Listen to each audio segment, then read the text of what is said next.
Kantai mantunat nyagi toru iluga para honra para gloria abibai islasen para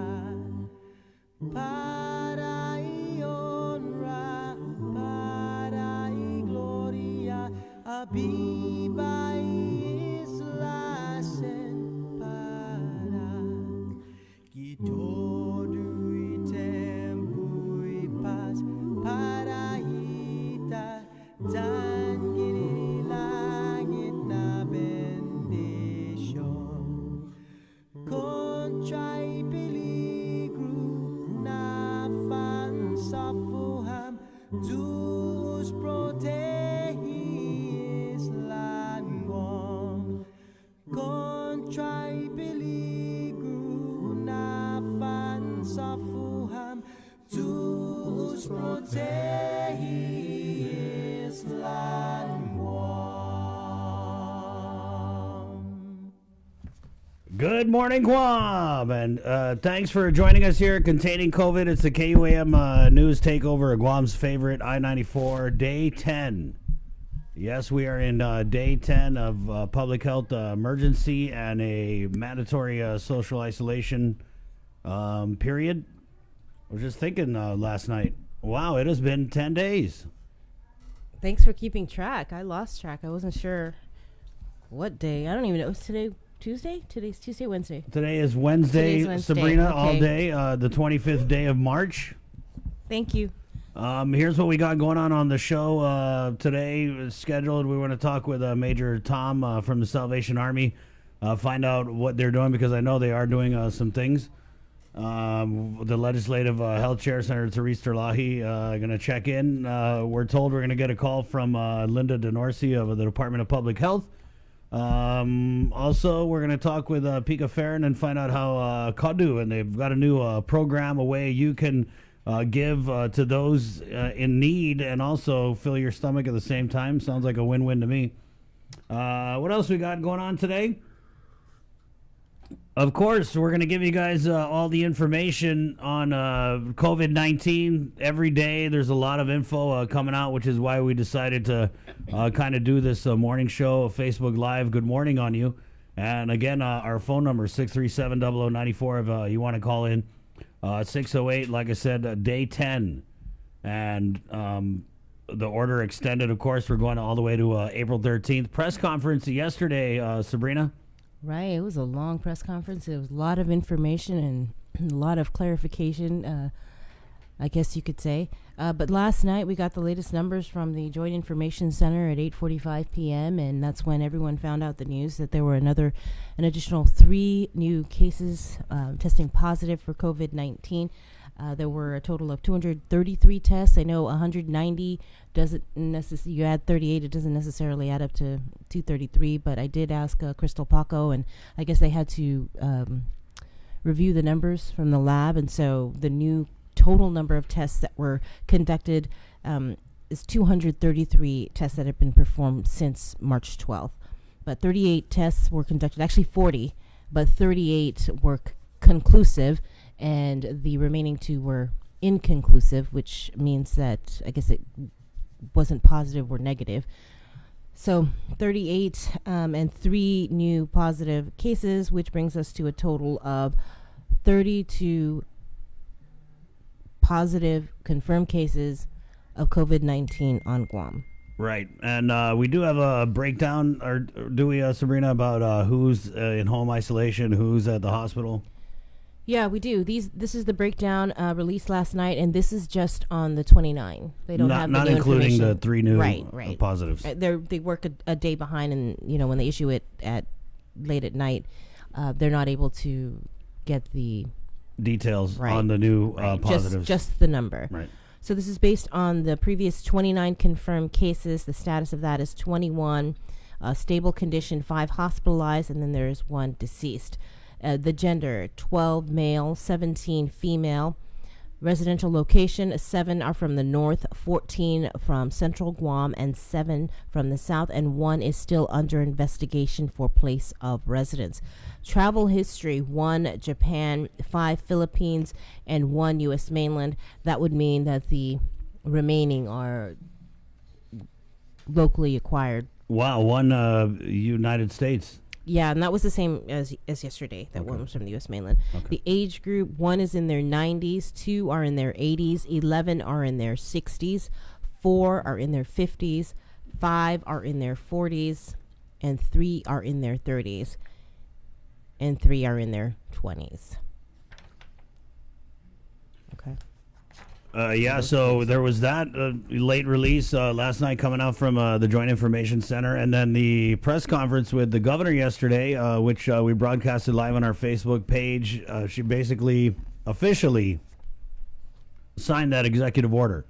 Yeah, she did. So that means everything that was in place remains in place for the next 14 days. I think there were some added measures with the beaches and the parks, right? But we're going to read out that executive order.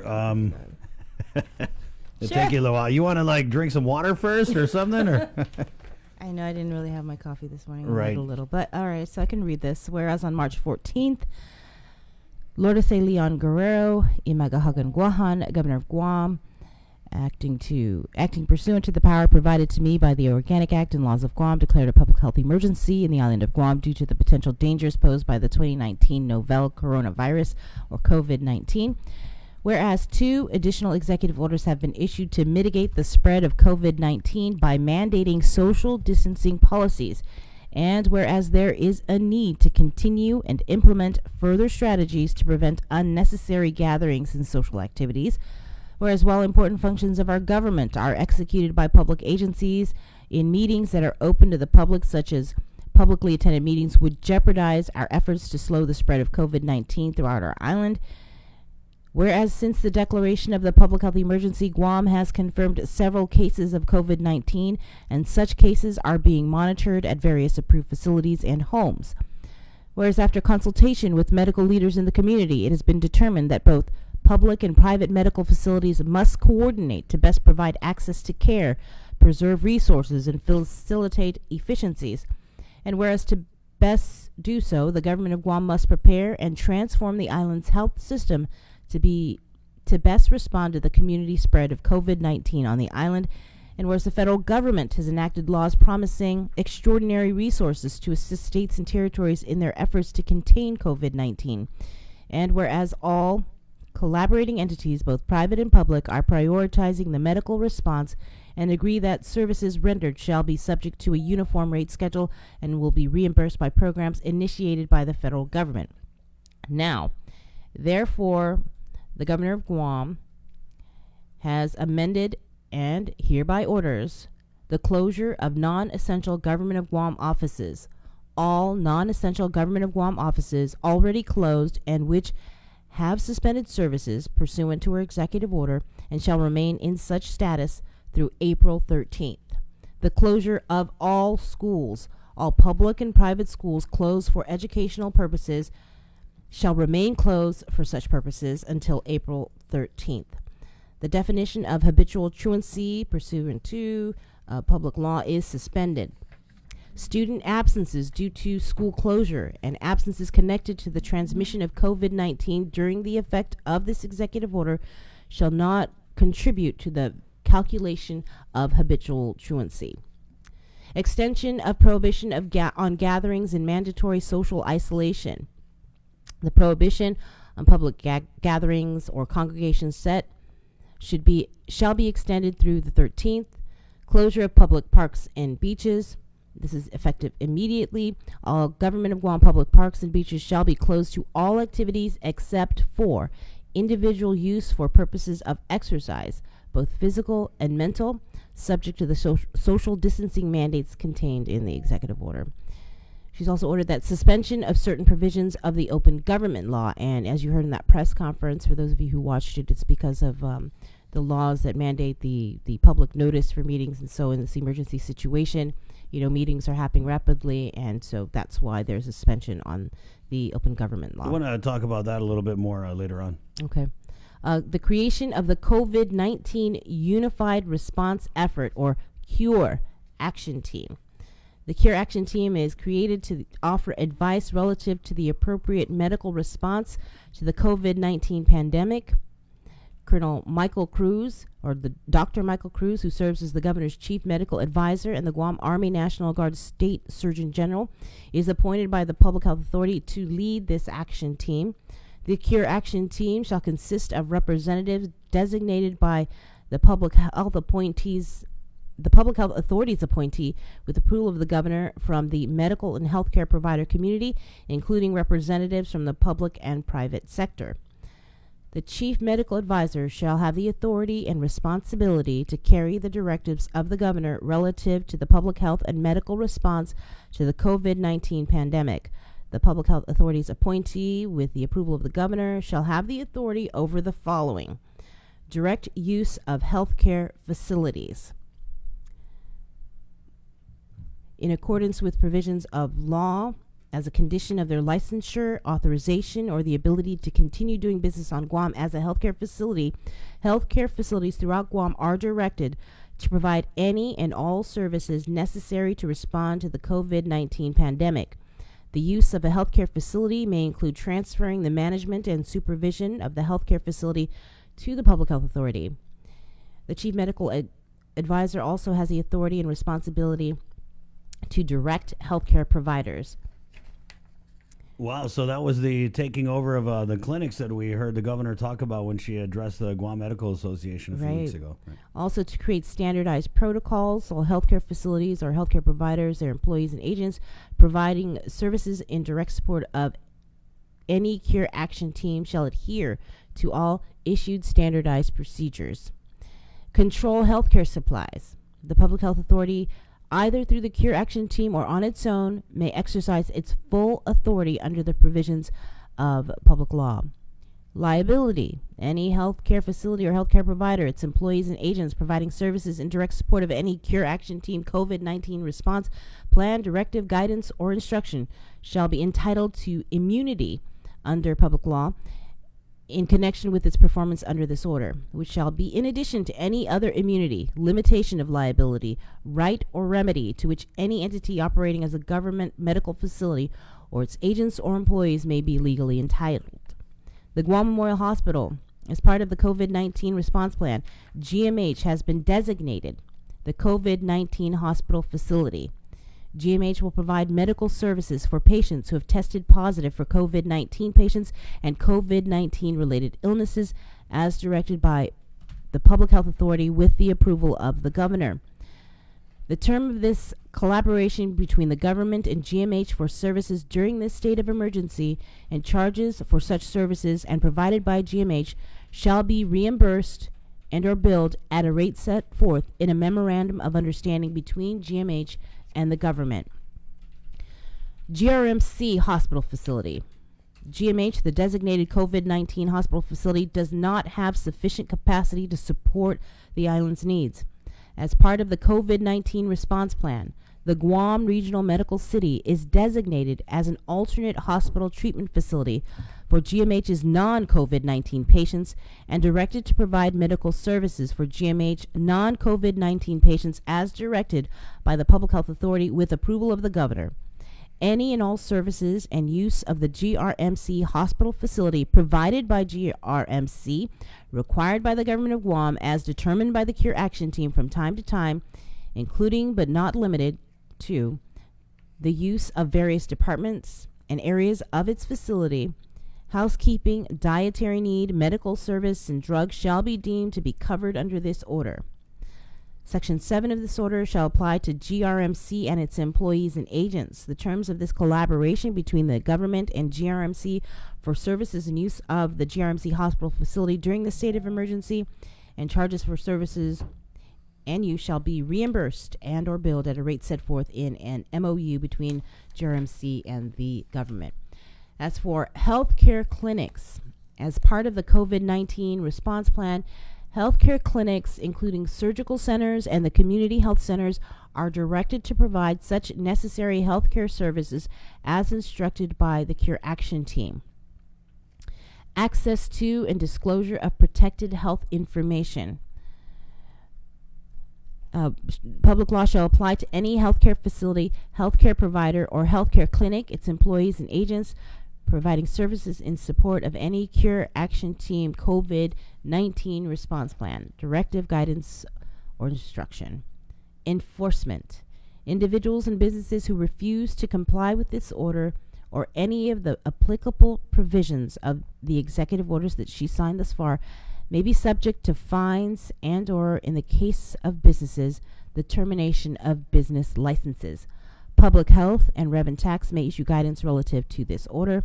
Public Health and Revenue Tax shall enforce this order and, if necessary, may do so with the assistance of the Guam Police Department. And that's the governor's executive order, which she signed officially during Tuesday's press conference from Civil Defense. Yeah. And we saw the Lieutenant Governor, Josh Tenorio. Yeah, he signed. He did. He signed it. Because yesterday someone was commenting, like, has anyone seen Lieutenant Governor? So, yes, we had a... And he didn't say anything. I was hoping that he would say something. He didn't, yeah. So, I don't know. We were talking yesterday. I'm pretty sure as this goes on, because it is that rapidly evolving thingamabob, maybe what's going to happen... Thingamabob? Maybe what's going to Like a pandemic? Yeah, it's day 10. Okay, I'm stretched a little thin. I am too. Just messing with you. Yeah, I know. So maybe what we're going to start seeing, what I like to see is maybe the governor's fiscal strike team can start having some press conferences and talk about what, kind of fiscal strikes they're planning, because I was able to ask a couple questions to the governor, and I wasn't sure what to make of her response. And we'll talk about that coming up on the show. But, basically asking her, people have lost their jobs. People's hours have been cut. People are hurting. And I don't know if they can just hang on, in the words of the governor. And I feel like they are. Basically, she said that, there's stuff happening in Congress. Federal government's going to take care of you guys. So just be patient and work with us, was what the governor said. And I posted something on my personal Facebook this morning. I kind of feel, Bree, like, and I know things are, again, rapidly evolving, but I feel like there should be some stopgap local measure to provide assistance to people who need it right now. People who can't hang on. There's a lot of people out there who can't hang on. They just can't hang on. And, Senator Tello Taidakui, I think, and Luis Muñoz. Right, she's calling later. She is? Okay, yeah, because they introduced a bill regarding... Oh, what good is that? The legislature's on hiatus until further notice. Yeah. Maybe they worked out a Zoom... They didn't, and we had Senator Moylan on, and he said they got to figure out... It's a rapidly evolving situation. Anything could have happened in the past 24 hours where they may have come together and said, let's do a hearing over Zoom or something. I don't know. Yeah, well, I fast. think because we've suspended the open government law, now there's no excuse. Like, they don't need to give a 5-day notice. They don't need to do anything. They can just, I guess they can just meet and... What, pass something? I don't know. I just think, I think people, they don't want to still feel be like allowed their to- senators are on a vacation. You know what I mean? Imagine this, Sabrina. Imagine if the governor sent out a press release and said, you know what? Postpone till further notice. You know what I mean? If the governor can, these are 15 people that we elected to lead us in times like this, and I just can't wrap my mind around why we aren't doing more. They're fielding calls. I tried calling a senator's office the other day, 4 o'clock, and no one answered. So, and I know we have this whole shutdown order, but I think most people agree that we need to hear more from our senators. And not to say they aren't working. I know they're writing a lot of letters, that's for sure. Mm-hmm. So yeah, that's that. Senator Moylan was basically like, we don't know. They got to change the rules. Mm-hmm. So there you go. 6:25. We're going to take a little break, do a KUAM news update. Again, we got a full show here containing COVID. We'll read some of these comments here. There was a comment here from Kimberly Kaipad. It said that if GPD, the Guam Police Department, can go out and arrest teens violating curfew, then they should be able to go around and arrest people who are gallivanting. You mean they're not? I don't know. So I just texted Sergeant Paul? Paul Tapau, so we could Try and get him on. Right? That'd Yeah, be cool. that's Okay, so we take a break. It's containing COVID, the KUAM News Takeover, Guam's favorite, I-94. Good morning.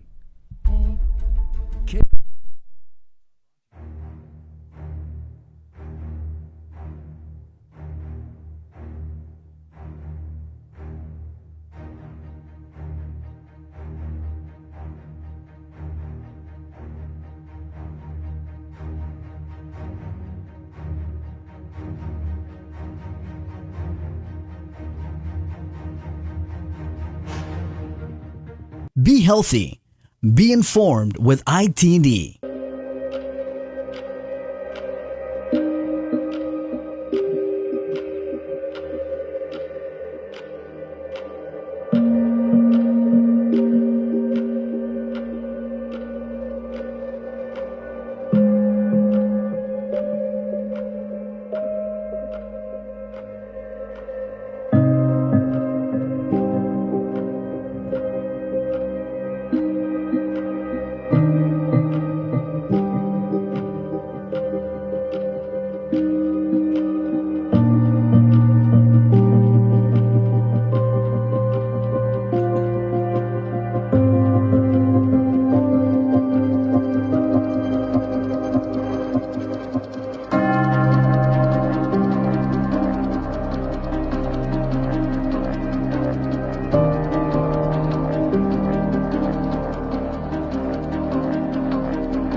Be healthy. Be informed with ITD.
Visit KFC for breakfast today. It's finger licking good.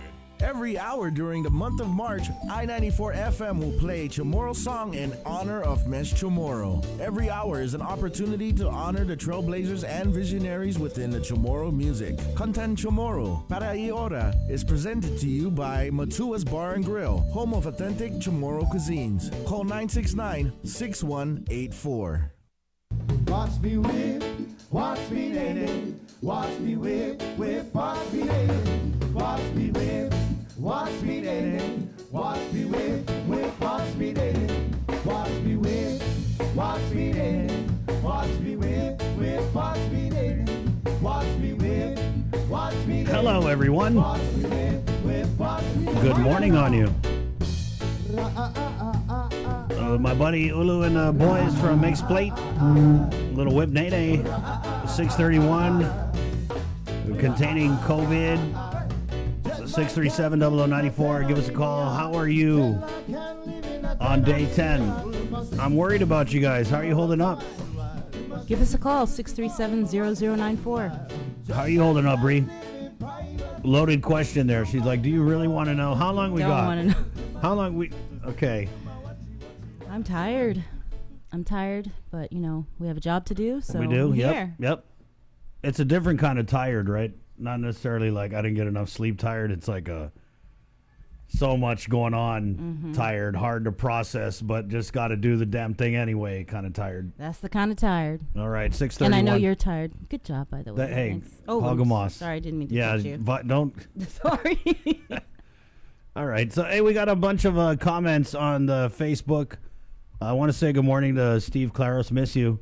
Oh, Steve-O. Yeah, thanks for watching. So we're going to bring Ken Sanity on. Hey, good morning. Good morning. Good morning. I know he's tired. Oh man, I have to give ahead. kudos to him because he and the digital team, they create all the graphics that you see. They share all of the posts that you see on our social media, and they're doing just an outstanding job. Right. Thank you so much, Sabrina. You're welcome. You're doing an outstanding job, and you too, Chris, as well. Oh, thanks for that, Ken. So we have a lot of comments. Some there's just so many to pick from, so I'm just going to go at random here. Pilar Inseong saying they need to bring up the legislature and meet up because people are struggling here. People need the packages, stimulus funds that they were talking about. People were complaining on the radio yesterday. Some people echoing the sentiment that, they don't have enough income to survive another 14 days. They can't really just hang on. Yeah. So, Chris, that's a great point that you make. Yeti Matinonia has a question here. Says, it is solely my opinion that the school shall remain out of session until it is absolutely certain that COVID-19 is no longer a threat. We cannot foresee what Guam's status will be mid-April, and I hope our leaders take into consideration that the mid-April date should be subject to change. And I think they are. They're saying it's fluid. It's rapidly evolving. We could have more cases, and every time we have a case, what is that they've been saying about the clock kind of resets At another 14 days? Yep. Yeah. Right. So it's difficult to imagine what we're going to do if that point were to ever. I'm just going to say, be ready. They're going to extend it again. I think that's the reality. And that's why it's so important that you follow the directive on home isolation, to stay inside, stay home. That's Right. Yeah. She ends her press conferences with that. Stay home. In a mean way, right? Not a nice stay home. Well, One I question. mean, it's true. Stay yeah, home. Yeah, you should. One question that Carrie Sal has is, I wanted to know if you could let us know, and I think you touched upon this yesterday, if our family member passes away from this virus, is it true that we only have 24 hours to bury or cremate our loved one? Yes, from our understanding and talking with the family of Doring Jesus, that was one of the things that they struggled with, is that because we're in this public health emergency, and I'm guessing with a contagion like COVID-19, they do. You have to bury or cremate your loved one within 24 hours. I answered that, but then she had a comment after that about what if we don't have the financial means? Right. It's hundreds of dollars to cremate somebody. That's the cheap option. It's probably not the best way to put it. A burial, we're talking thousands of dollars. So yeah, does that fall on public health? I don't know. If we get Linda DeNorsi to call in, that's it's a really good question. It kind of goes back again to people can't hang on. They just can't hang on anymore. We're coming up on rent. Rent is due. I think it's on Monday. Yeah, so that's something we talked about. There are some rent relief and eviction relief on the federal side. The governor couldn't say if that's going to apply to Guam, so we'll talk about that coming up a little bit later too. It's 6:35. What do you got over there, Bree? You want to go over the grab and go? I know that you were Yeah, talking about yeah. how people still wanted information about that. And so if you aren't aware, the grab and go program by the Department of Education is still in effect. And I believe that's from 11 to 1 at, is it 11 different sites? Do you Yes, recall? it is. I'm trying to pull those up so people know. Here it is right here. It's for any public or private school, first come, first serve. All children ages 18 year and below. Again, that's for whether, it doesn't matter if you're a public or private school. There are 11 sites. They are in the north, Estumbo Elementary School, FB Leon Guerrero Middle School, and Weddingdale Elementary. For Central Guam, that's Agania Heights Elementary School, Carbolito Elementary, George Washington High School, John F. Kennedy High School, and Jose Rios Middle School. And for Southern Guam, it is Inarajan Elementary School, MU Lujan Elementary School, and Southern High School. And so what you do is you drive up, and somebody will give you your food, and you drive off. This is all on an honor system. So if you don't have a child in public school or private school, then please don't go. Don't do that. It's from 11 a.m. to 1 p.m. It's only Monday through Fridays, except on holidays and during spring break. Spring break takes place from April 6th through the 10th, just so that you know. Again, there are 11 sites in North, Central, and Southern Guam. It's for both public and private school, and it is for students, all children ages 18 and below. And right now it's just lunch, but when we spoke with the superintendent, I think it was on Monday, Right. he was mentioning that there is talk and discussions about hopefully extending it also to breakfast. So we're waiting to hear from him on whether or not that decision has been made yet. But, you know, there's about 100 GDOE employees that have volunteered.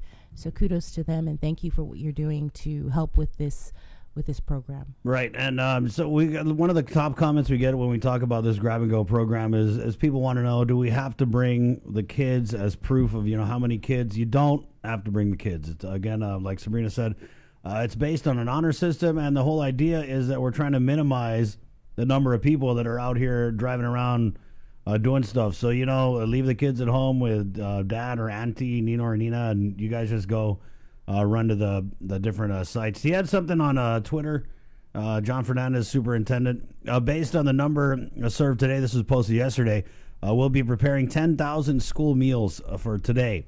It's been good to work with Ali Shelter, Sanctuary, Guma San Jose to get food to our kids. Today they're going to be delivering directly to special education households. So I did put a text through to him. Hopefully we'll get him on the line. I know they're very, very busy. 6:38.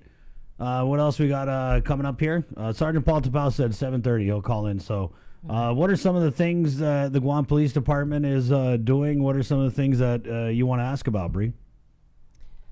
Well, I think questions that were posed by some of our listeners and people that are watching on Facebook, and what you were talking about as what else are they doing to enforce and keep the community safe during this time, and also just with respect to businesses that should be closed, how are they involved with the enforcement of ensuring that they're shut down, and also just talk about what they're doing at these quarantine facilities, because you see that, you know, there's police cars outside of them, and I think the National Guard is also assisting with their operation in keeping the peace. We had a comment here. Kim writes in, is there a way they could help those with no jobs because of the shutdown, help them get the necessities they need before they try and pass that act in Congress? And that's what I was kind of trying to say there, Bree. I mean, asking the people to hang on while, we're waiting for something to pass through the Congress. I don't want to say insensitive, but maybe kind of out of touch. I think kind of out of touch with the reality a lot of people are living out here. And so, I don't know. David De La Sola said, we're screwed. There's no unemployment on Guam. I was reading somewhere, I think it was Congressman San Nicolas. He introduced something. Did you see that? It's just, I did see this is like direct payments, and I think it was a rent relief thing. So, but the a federal entity came out and said that basically they're going to give mortgage forbearance to multifamily property owners, and they're going to give this in exchange for these property owners suspending evictions for the duration of the mortgage forbearance. I don't even know what the hell a mortgage forbearance is. I don't either, but it sounds like they're getting some kind of break if they don't evict people. This just happened overnight. HR 6366. He sponsored this measure. It's to permit, due to the COVID-19 emergency, federal financial regulators to allow for the temporary waiver of requirements that a state, territory, or local government provide matching or cost-sharing funds before receiving a grant from a federal financial regulator to allow for certain reprogramming of funds to support unemployment, child care, and healthcare programs, and for other purposes. I'm going to see if it's actually online so we can see the whole thing. thing. It would be nice to get our congressman on the phone, but he's a little on the Matapeng side when it comes to KUAM. So, but we still want to let you guys know what he's working on, and that's something that has been introduced, and it's one of those things where knock on wood, hoping that it gets through the House and the Senate quickly on its way to the president's desk. Right, it's not posted online yet, so I wouldn't be able to read it out. Right. But I did actually, when he did something last week. He wrote the letter for the asking the governor for the essential, the travel ban. Right. But I messaged his people, but that we wanted him to come on the air just to talk with us about what he's doing. But I was left on red, so you're right. I don't think that's going to happen. Yeah, don't hold your breath. Yeah, I've tried. I'm trying. So. Hey, and then we talked about it to start the show yesterday, but official word now coming out from NBC on the cancellation of the Olympics, Sabrina. It came out? Well, because we're an affiliate, we did get a notice that the International Olympic Committee has suspended the 2020 Olympics to 2021 in Tokyo. Right, we talked about that yesterday, right? Right, yeah. So now it's, I guess, there was some confusion within the IOC board. Right.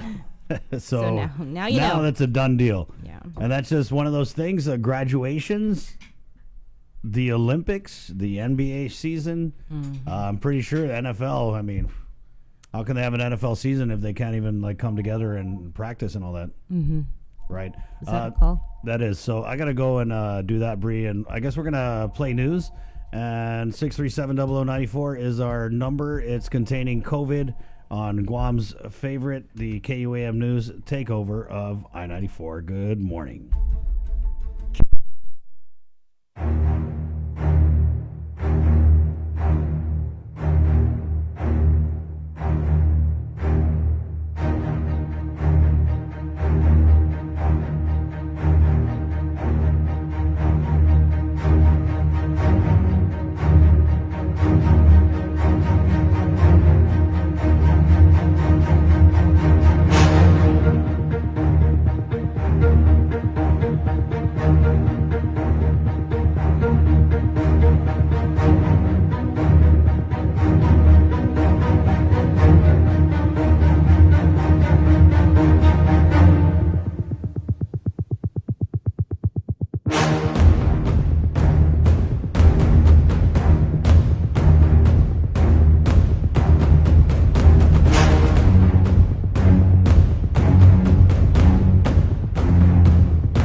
healthy.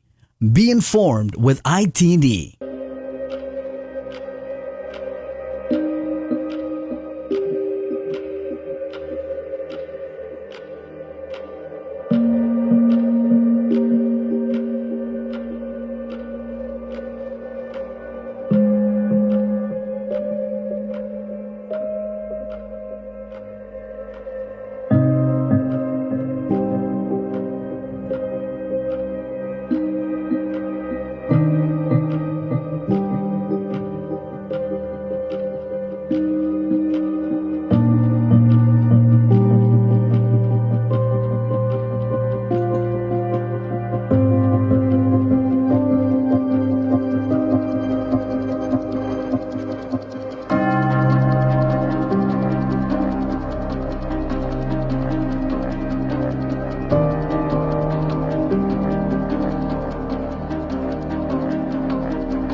For me, would a Savior's cry be heard? 647. No. Good morning. Half a day, everybody. Why I'm just playing a little something for my mom. Some spiritual music. She got on me last night, light a candle. I mean, I do all the time. You do? Yeah. Wow. They just gotta, just in case, Bree. Didn't know that. Yeah, you gotta keep a candle lit. Softy here. Aw. Yeah, I'm a candle lighting kind of guy, but only the Saints candles. 648-637-0094. Let's bring Joe, right, sir? Hello. Hello. Good Hi, morning. Joe. Might not have been Joe. What's your name, sir? Tony. Tony. Right. Yes. Yeah, Joe Tony. Hi. So you had a question helping the homeless. Yeah. How can we help the homeless who may have symptoms, who may have may be infected? We don't know where they at right now because the beaches and the public parks were closed as what our governor's directive. Right. And so we're gonna get Major Tom from the Salvation Army. Salvation Army on to talk about what they're doing. You know, we had Margaret, the Dean of Nursing EOG. She also does a lot of work with the homeless on Guam, and maybe we should call her up in a little bit and find out what they're at. But I know there were some efforts to kind of gather the homeless. You're right. I mean, this is. I feel like the government has kind of forgotten about the people out there who are trying to pay rent, who have lost their jobs, who have had their hours cut, who have spent their, empty their bank account, buying supplies to hunker down, and the homeless. I feel like no one in the government of Guam, I don't know. I really hope I'm wrong. We haven't heard anything. I'm not sure if any of those agencies that are supposed to be assisting the homeless are deemed essential. But, I really felt that when you're trying to ask the government about what are they doing to help people who are struggling? And we all know everybody's struggling. And the answer is just hang on, be patient. Federal government's going to take care of you guys. Maybe not the answer a lot of us are looking for. So, Tony, we are going to try and get Margaret. How did you want to help? I mean, do you have, what do you have? Do you have something to donate or? No, not really. I'm just concerned about the homeless individuals out there.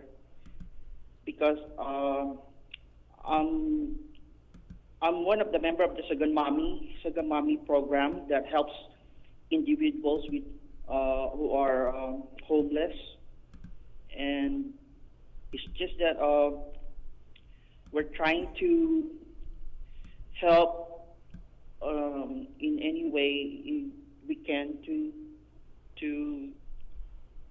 get them out of the street. Right. So is that What's the name of the program you're Sagamami? with? Is that Sagamami? Is that it under Catholic Guma? Social Services? Under or- Guma Guma Mami. Guma Okay, Mami, yeah. okay. Yes. Okay. I remember you guys. Do you guys deal specifically with veterans or people with even the- disability? yeah. Yeah, even Right. those homeless veterans. Yes. Okay. Okay, so you guys are doing some work. Are you talking like you personally are trying to go out there, or is Guma Mami? Can you relay this? Can you relay this to the mayor's council, all the mayors in every villages, so that way they can, do something about their health and safety?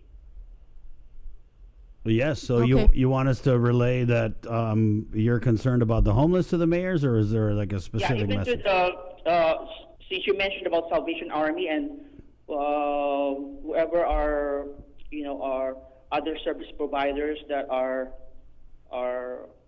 part of this homeless coalition.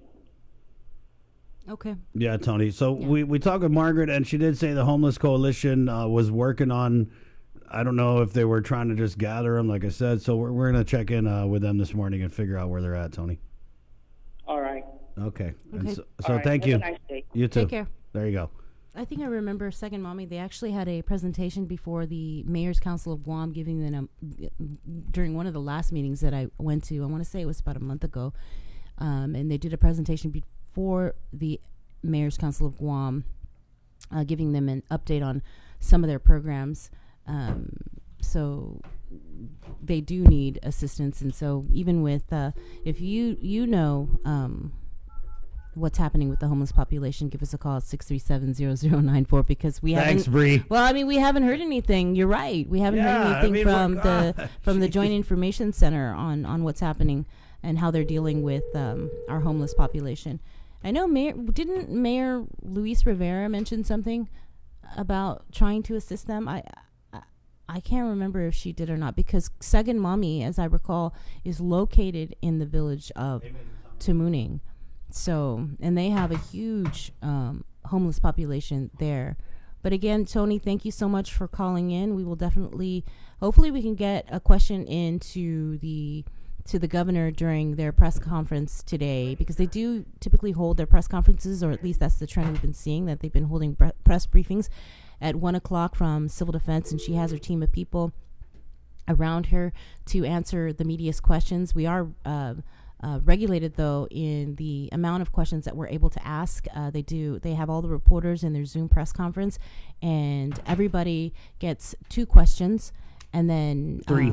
Well, yesterday it was. 2. What was it? Yeah, it was 2 questions, Okay. and then it's for 3 rounds. So once they go through all You're right, of you're the right, media, yeah. then it starts all over, and you get your 2 questions. And so sometimes, though, when you ask a question, it requires a couple more follow-ups, because there's not necessarily, sometimes you don't get an answer to your first question, and then when you get another answer, you have more questions to that answer, but then you're cut off, so then you go around. Yeah, it's tough, and I think the problem, Bree, is that we're so backed up on. Yeah. We need like information fiber.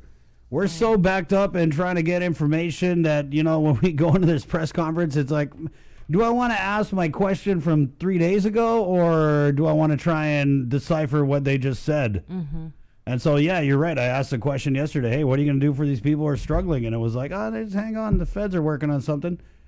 And then I had the follow-up had to be, well, what's your message again? To ask you the first time to the landlords and the renters. So yeah, it's a struggle, and we get it. You guys are out there trying to fight containing COVID, or COVID-19. But again, there just needs to be more transparency. They said they were going to have 2 press conferences a day. Mm-hmm. That's not happening. Yeah. I'm just saying, don't say things if you can't commit to it. That's all. I mean. And every time you do that, I mean, yeah, it's a hassle for us because we want to ask a lot of questions, but really it just lowers the public confidence in the government of Guam. Mm-hmm.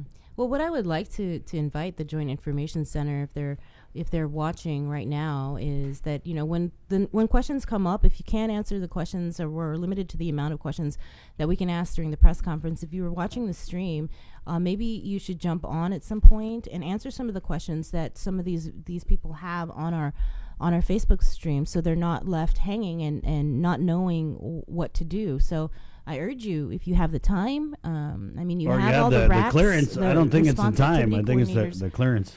that are up there. I'm just asking, right? Yeah, I so know, I know. you know, if you have your response activity coordinators that are up there, and they are monitoring some of the questions that we have on our stream. Please feel free to jump in and answer them, so that, like I said, people are aware and know what to do. Right. So let's bring Major Tom from the Salvation Army up onto the show. Good morning, Major Tom. Good morning. Half a day.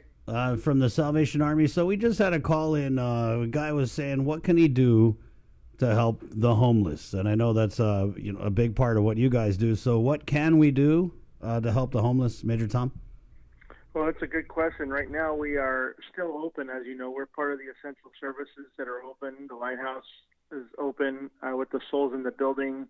Our Family Service Center is still open with food requests. So what we're doing right now is also we're dealing with people who have lost work due to, the hotels and different things that people are struggling with. So right now we are seeing an increase of food requests from everyday people who just need some help with food. So we're trying to keep that up. Right now we're seeing about 14 to 20 people come in a day right now that come in for food, which is a huge spike for us. So we're trying to help those that are normally working right now, but unfortunately are not. So we're making sure that's a priority for us also. The homeless are a priority for us, but we're making sure that the everyday people are being taken care of also. But our supplies are somewhat limited because we're buying from the same vendors that everyone else is shopping at. So we're doing the best we can to keep our food bank stocked and prepared food bags, and we put in some safety measures so that we're keeping social distancing, in effect for our staff as well as the clients coming to us, for food in TGen. As far as homeless, we're trying to do the best we can to do the outreaches that we know where the homeless might be living. Right. So, Major Tom, so in doing those outreaches, are you seeing the homeless? Are they still in their regular places that they go to, or have they been gathered up? In some locations, yes, they're there. In other places, we haven't seen them. So I don't know if they're held up or if they went into other shelters that might still be open. Right, or maybe found those long-lost relatives.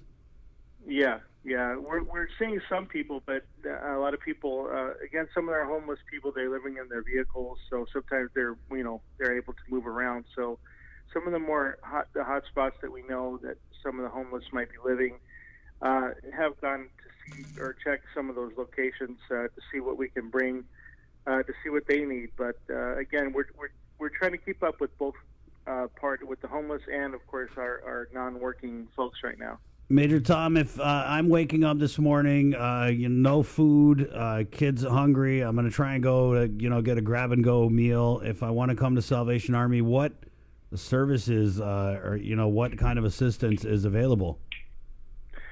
Right now, we're making appointments for our food bank. So if you're calling in and you need a food assistance, our number is 477-9855. That's 477-9855 to make an appointment. And once that appointment is made, our person will take some information from you so we could verify the need, and then make a time for you to come to TGen. And then they can, once they fill out the work, the bag will be there and they could take it. And like I said, there's minimal interaction. It's not to be impersonal. It's just to keep everybody safe. But then for the homeless outreach, we're still going to continue to fill up our vans and kind of drive around and see what we can find in terms of homeless people that we may know of, to see what needs they have. So we're doing our best to keep up with everybody at this point in time. Of course, our thrift store and all the other things are closed because of that, being a store. So, but our essential services are open, and we're trying to do the best we can with keeping up with the food demands. Right.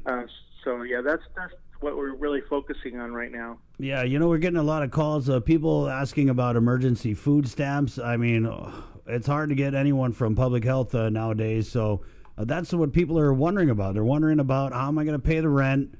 Am I going to get evicted? running out of food. They just extended this another 2 weeks. They got to go buy more food. Cash a little short. Major Tom, just for those people listening or those in need, what is the turnaround from when I call Salvation Army to when I actually get a box of, what is it, like a box of canned goods I'm going to walk away with? Or Yeah, it's basically canned goods, something you can go home and make a meal with. I mean, it's not, it's not going to be, it's going to be a couple of days worth of food and that kind of thing, just to get you by. But I would think as soon as you make the phone call to that number 477-9855, that you could call. As soon as you're interviewed over the phone and set up a time, it's a pretty fast turnaround. We're not trying to hold anyone back. So Right. I know that right now it's a situation.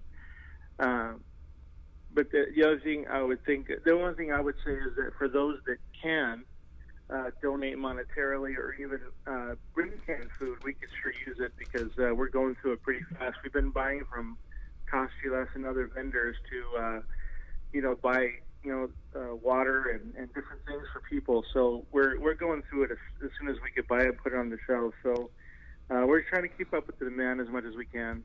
How many calls are you guys taking, and how many people are coming in to pick up food? Well, this week we saw a bigger spike in increase in requests. That we figured last week it wasn't so bad, but this week we've seen, like I said, 14 to 20 people coming in for food, and then the phone is just ringing off the hook. So we're trying to do the best we can to keep up with it. Wow. And so again, just with people who want to donate food, where do they go? To your offices in Teton? Yes, ma'am. Yeah, that's where the best place to go right now because that's where the food bank is, and it helps us that way. We can if they're going to bring a donation, they can also call that same number of 477-9855, and that way we'll know that somebody's coming to drop off food that we can take it and bring in. Can You know, they make Major an Tom, it would- electronic transfer of money? Say again? Can they make an electronic transfer of money? You said that people can make monetary donations. We can. There might be. So yeah, I would say to call in that number, that same number, and then we could try to work with taking a. you got to get a PayPal, Major Tom. Yeah, we'll have to work on that. Okay. Is there a way if people want to donate, because I know you guys are getting people in there wanting food, but we've got to maintain these social isolation and the social distancing. Is there a way if people want to donate, maybe they just pull up and drop the bag on the? I mean, it sounds weird. Drop and go. Drop and go, maybe. Yeah, but for sure that we could do that also. That we'll know that that's a donation. It's just Right. this way we don't have someone pull up and say, "Oh, there's my food," and Right, yeah. someone walks away with it. But yeah, anything will work right now. We're not. We're just trying to be. We're trying to be assisting. We're not trying to add more stress to somebody who's trying Right. to help out. Man, Major Tom, hit my heart. I mean, this is just. I can't thank you guys and what you're doing. I can't thank you enough. It's crazy. And these are people that I feel like our elected leaders have forgotten about.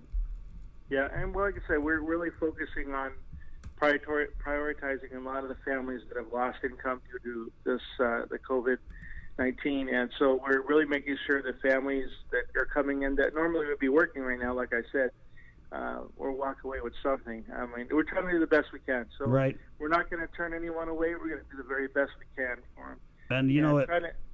Yeah. In talking to these people who have, what are you hearing? Are we seeing hours cut, or people just like out of jobs, or do we have temporary layoffs? I've heard of combinations of all three.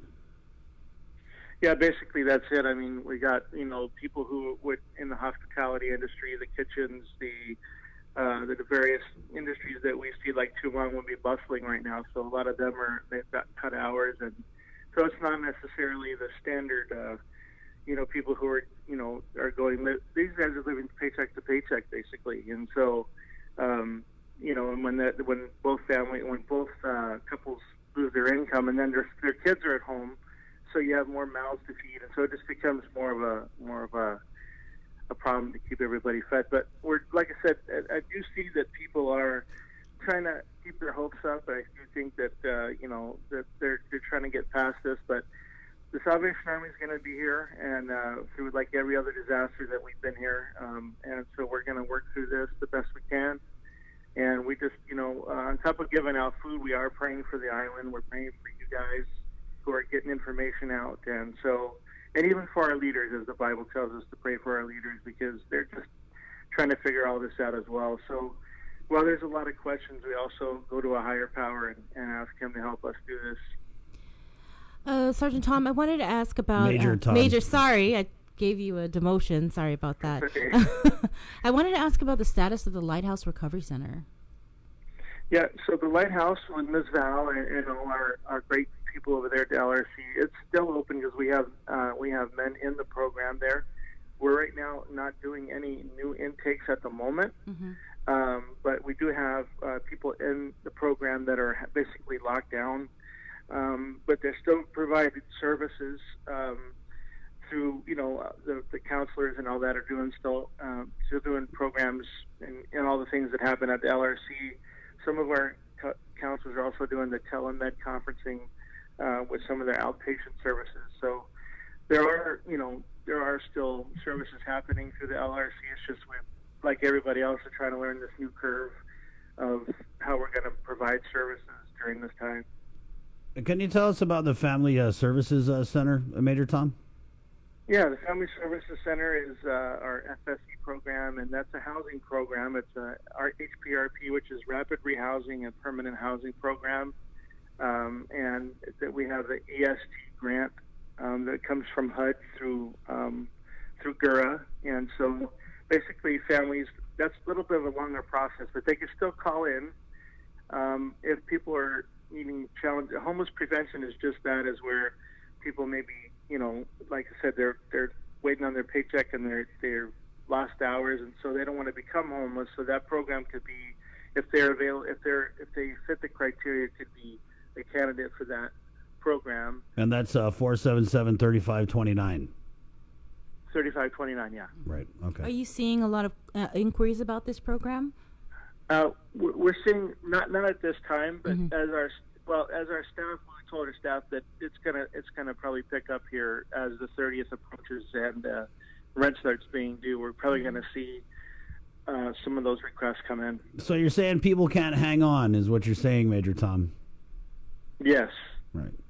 Yeah, I mean, we're, like I said, we have that program there for them, and these programs there for the community. So it's this isn't a normal situation. So right now, everybody is in need. We're all kind of figuring this out, and while we're keeping each other safe, and that's the same thing with our staff. So if you call in and we set an over the phone interview and won't see you face to face, don't take it personally.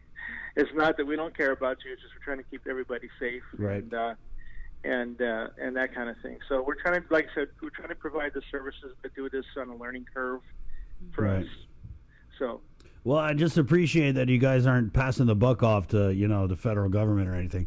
Major Tom, is there any way to get cash assistance? I know that CSS, maybe even sometimes Red Cross does for those who are in a situation where they need cash. I mean, I'd send a text to Catholic Social Services. Are you aware of any programs that offer, cash assistance?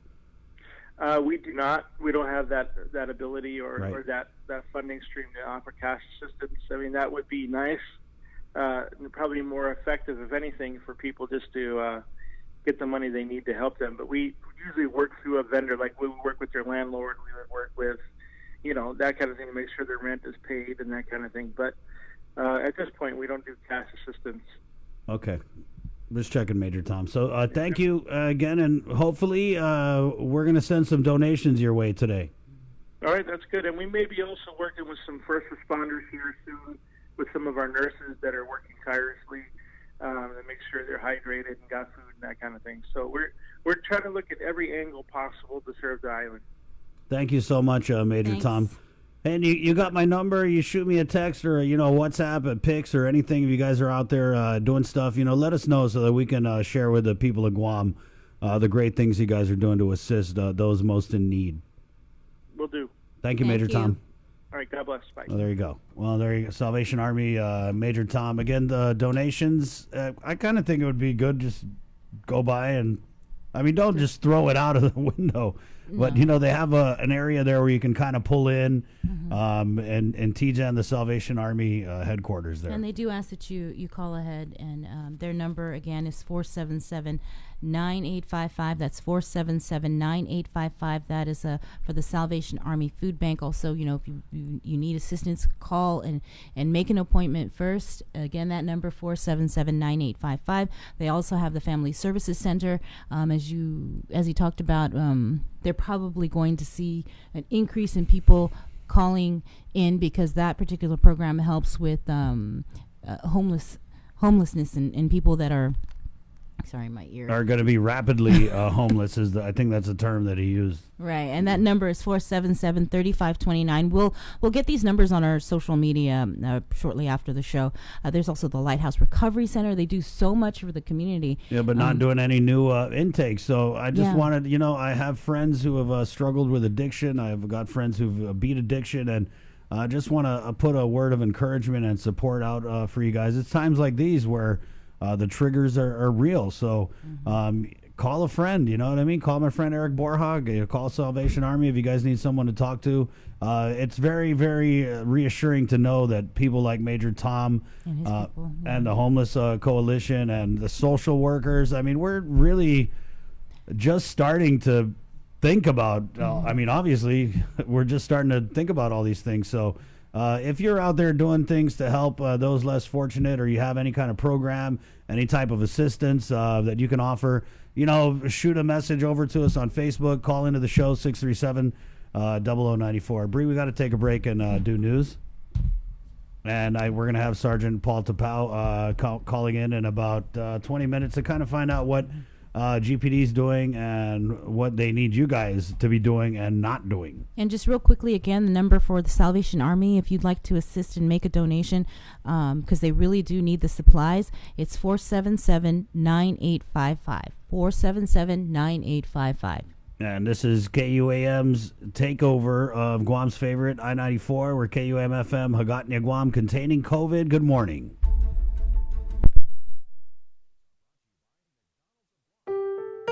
Yolanda Pilarca shared in emotional detail her family's ordeal since learning about the passing of her beloved aunt, Doreen Jesus, and her family never got the chance to say goodbye.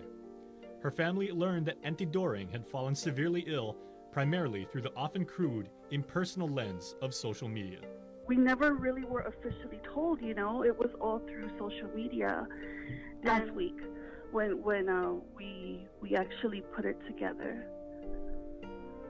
But it was never really confirmed to us until later in the week. Pilar described Auntie Doreen as a multi-talented, devoted woman, known and respected island-wide for her musical ability, her love, and her angelic voice. In her younger days, she had her guitar with her, and she would sing. She sang in the choir at church. She was very musical. She could play piano, and she taught a lot of my cousins and me the Chamorro songs at Christmas and the hymns for Mass. It was all Auntie Doreen in the choir all the time. Adding to their family's anguish is the feeling that the fact that they weren't able to say goodbye.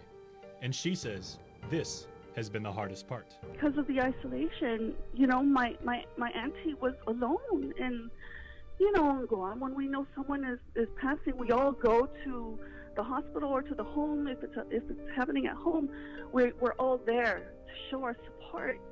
And even now, my family, we can't get together. And although everybody knows what it's like to lose somebody in their family, adding the fact that we can't even get together, and it's just really hard. And I wish people would be nicer about this online, because she has so many people who love her, and I just want to shout at everyone to just leave her alone. However, dozens of users in today's live chat on Facebook expressed their heartfelt sympathies, prayers, and wishes that Auntie Doreen's soul is finally at rest. She did so much to add to the beauty of our culture.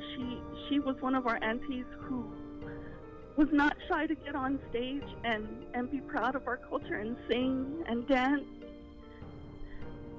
but her voice was so pretty. I mean, like I wrote in my tribute to her, her voice was like sing-song, you know what I mean? It was gentle, and when it had to be firm, she was still, her voice was still pretty. Even if she was getting upset at you, her voice was still pretty.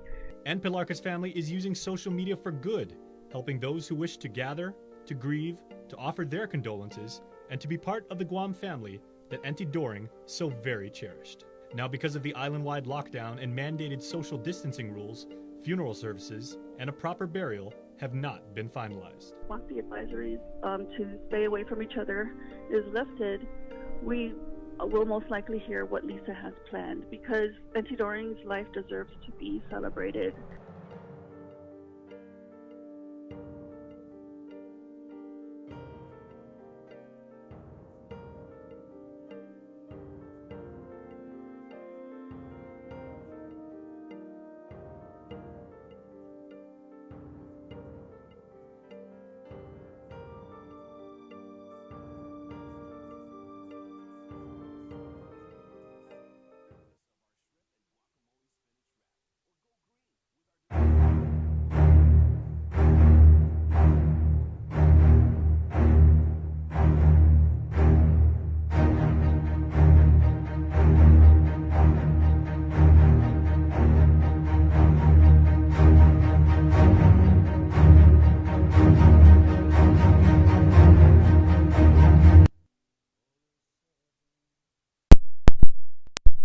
South of Agate, Tourist Mountain, City Bay River, all is lonely, lonely in the sky. Taste of tuba, welcome in my eyes. Country road, take me home to the place I belong. Down on that land, girl, that's my home. Country road, take me home. When I was a big little baby, my mama would rock me in my cradle, in my home. Lamb, lamb, juice back home. It was darling on lamb, lamb, on a tasso da ipua, cab in my home. Lamb, lamb, juice back home. Oh, that never fails. Pick me upper there, Ben Lam Lam. The Lam Lam Fields back home. Hey, we wanted to send that out to all of the first responders out there, Bree. Yes, thank you so much for what you're doing to keep our community safe and running 24/7. Right. And that also goes out to the healthcare workers, doctors, nurses. We've got partnered with Guam Medical Association, and I don't know if you've seen it, but we've been running these PSAs. We did this with Dr. Shea. He reached out to me on, I think it was Monday, probably like at 10 o'clock at night, because we do communicate via WhatsApp almost every day. Right. And he's like, Bree, what can we do? We need to, help spread awareness. We're on mandatory isolation, and we need to make sure that we push out to the community that they do need to stay home. And I said, you know what, just this is all I need, and we'll get the word out. And just like that, we got the PSAs out, and it's running on KUAM TV. And he messaged me last night with a new video that we're working on that we're going to push out, I think, later today. So thank you to all of the doctors, all of the healthcare workers for everything that you guys are doing. And I want to thank you guys out there in advance for staying home today. Yes. And for the next 13, 14 days. Right, and then probably some. We had Dr. Cabrera on the show yesterday. I think we should take it serious. He's one of the governor's chief advisors, doctor advisors, and he said months. Yeah. He said months. And he also said that he believes that it's out there. It's out there. Widespread. We asked him, hey, do you think it's widespread? And he said yes. We just don't know it, and now with the limited the testing, we just don't know. And you have to act as though everybody has it. Right. So stay over there. And can we do that release from the Joint Information Center? This came out 8:45 p.m. last night.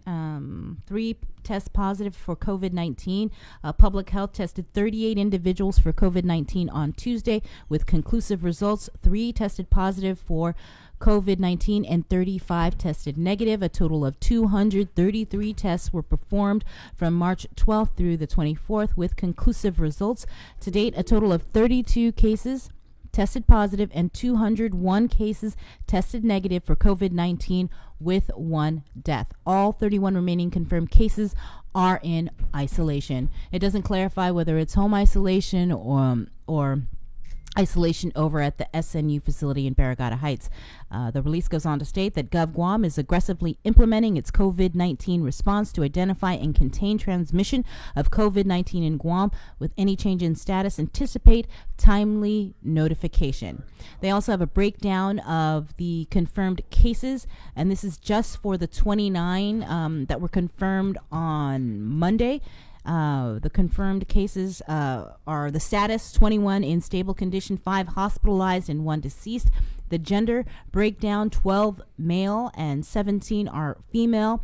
Their residential locations 7 from the north, 14 from central Guam, 7 from southern Guam, 1 still under investigation for place of residence.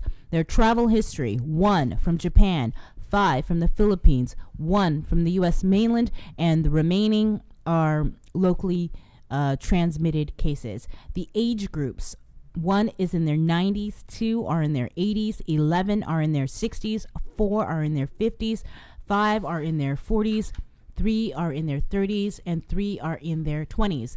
Now, during the press conference, the governor, when she was talking about her executive order, she did announce the establishment of this unified COVID response. No.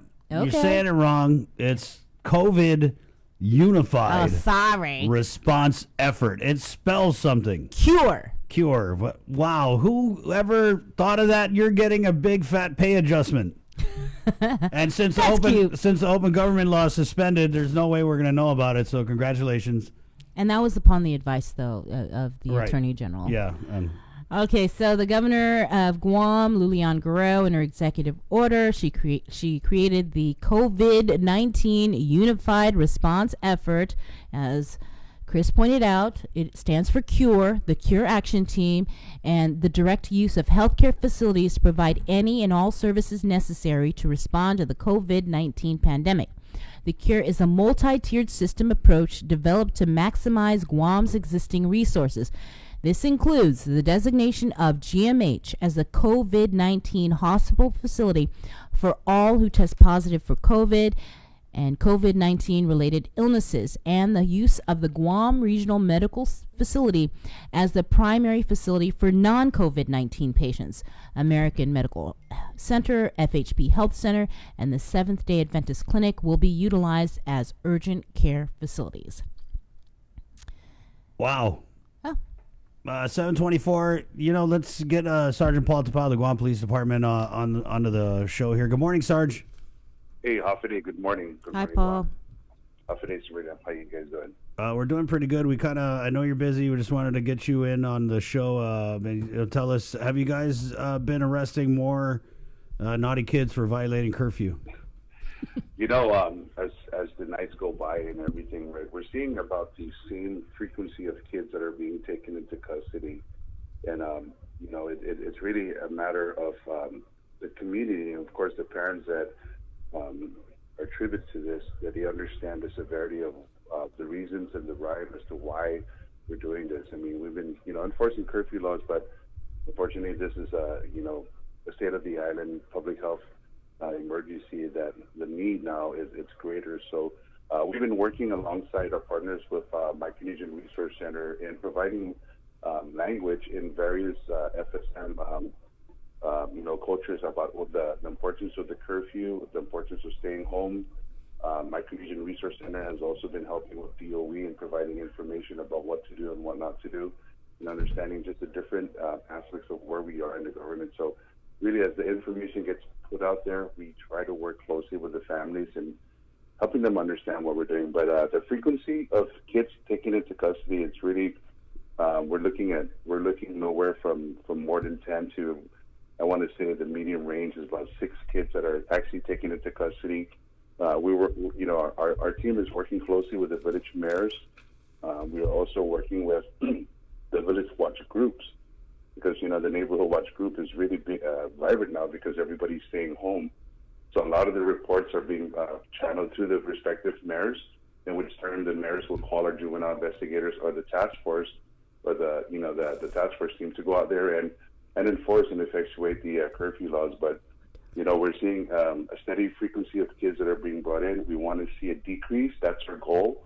And we're hoping that the more information that we put out there to the community, the better there's an understanding. And I think we're slowly turning the wheels of people realizing the severity of what's really happening out there. So just the other night, 2 nights ago, we had from Sunday into Monday and Tuesday, Monday into Tuesday, we had about six minors that were taken into custody. And I reported yesterday, one of those minors, the 15-year-old male, was actually involved in a crime. So, we were able to apprehend him based on the work that's being done with the curfew enforcement. And I think that's what's scary, that you're not just taking in kids that are like out and about, like hanging out. You're taking in kids that are committing serious crimes. Yeah, people. I mean, like what the superintendent of the Department of Education, John Fernandez, had stressed and alluded to. This is not a holiday. This is not spring break. This is not Christmas vacation. There's a reason why we've canceled schools. So, the kids understanding this. We like I said, we're working with our community partners in providing that message and providing the language so that the parents can really grasp and understand what's going on. Mm-hmm. But you're right. We follow that same saying. The saying is, "Idle minds, idle hands," leads to it's the devil's workshop. So we're trying to prevent that, and really where we can sort of say nip it in the bud is really working with the parents and working with the respective communities and them understanding. But our guys are there. We have we still have our regular patrol officers who entertain complaint. We made adjustments in how we respond. And, this is in line with COVID-19. You can't come into the precinct anymore. You have to call, we'll make assessment, and an officer will meet you outside. How we answer calls and how we send our officers to these calls. We ask a slew of questions, and these questionnaires is really, it's the supervisor will determine the next move and approach and how we're going to do that. We have a reactionary team should somebody are showing signs and symptoms of COVID-19.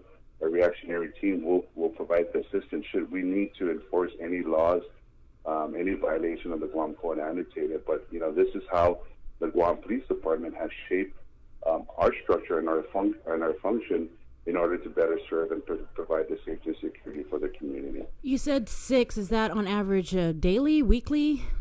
Nightly, yeah. Nightly. Yeah, oh. so our guys, not to really expound too much on the operational hours.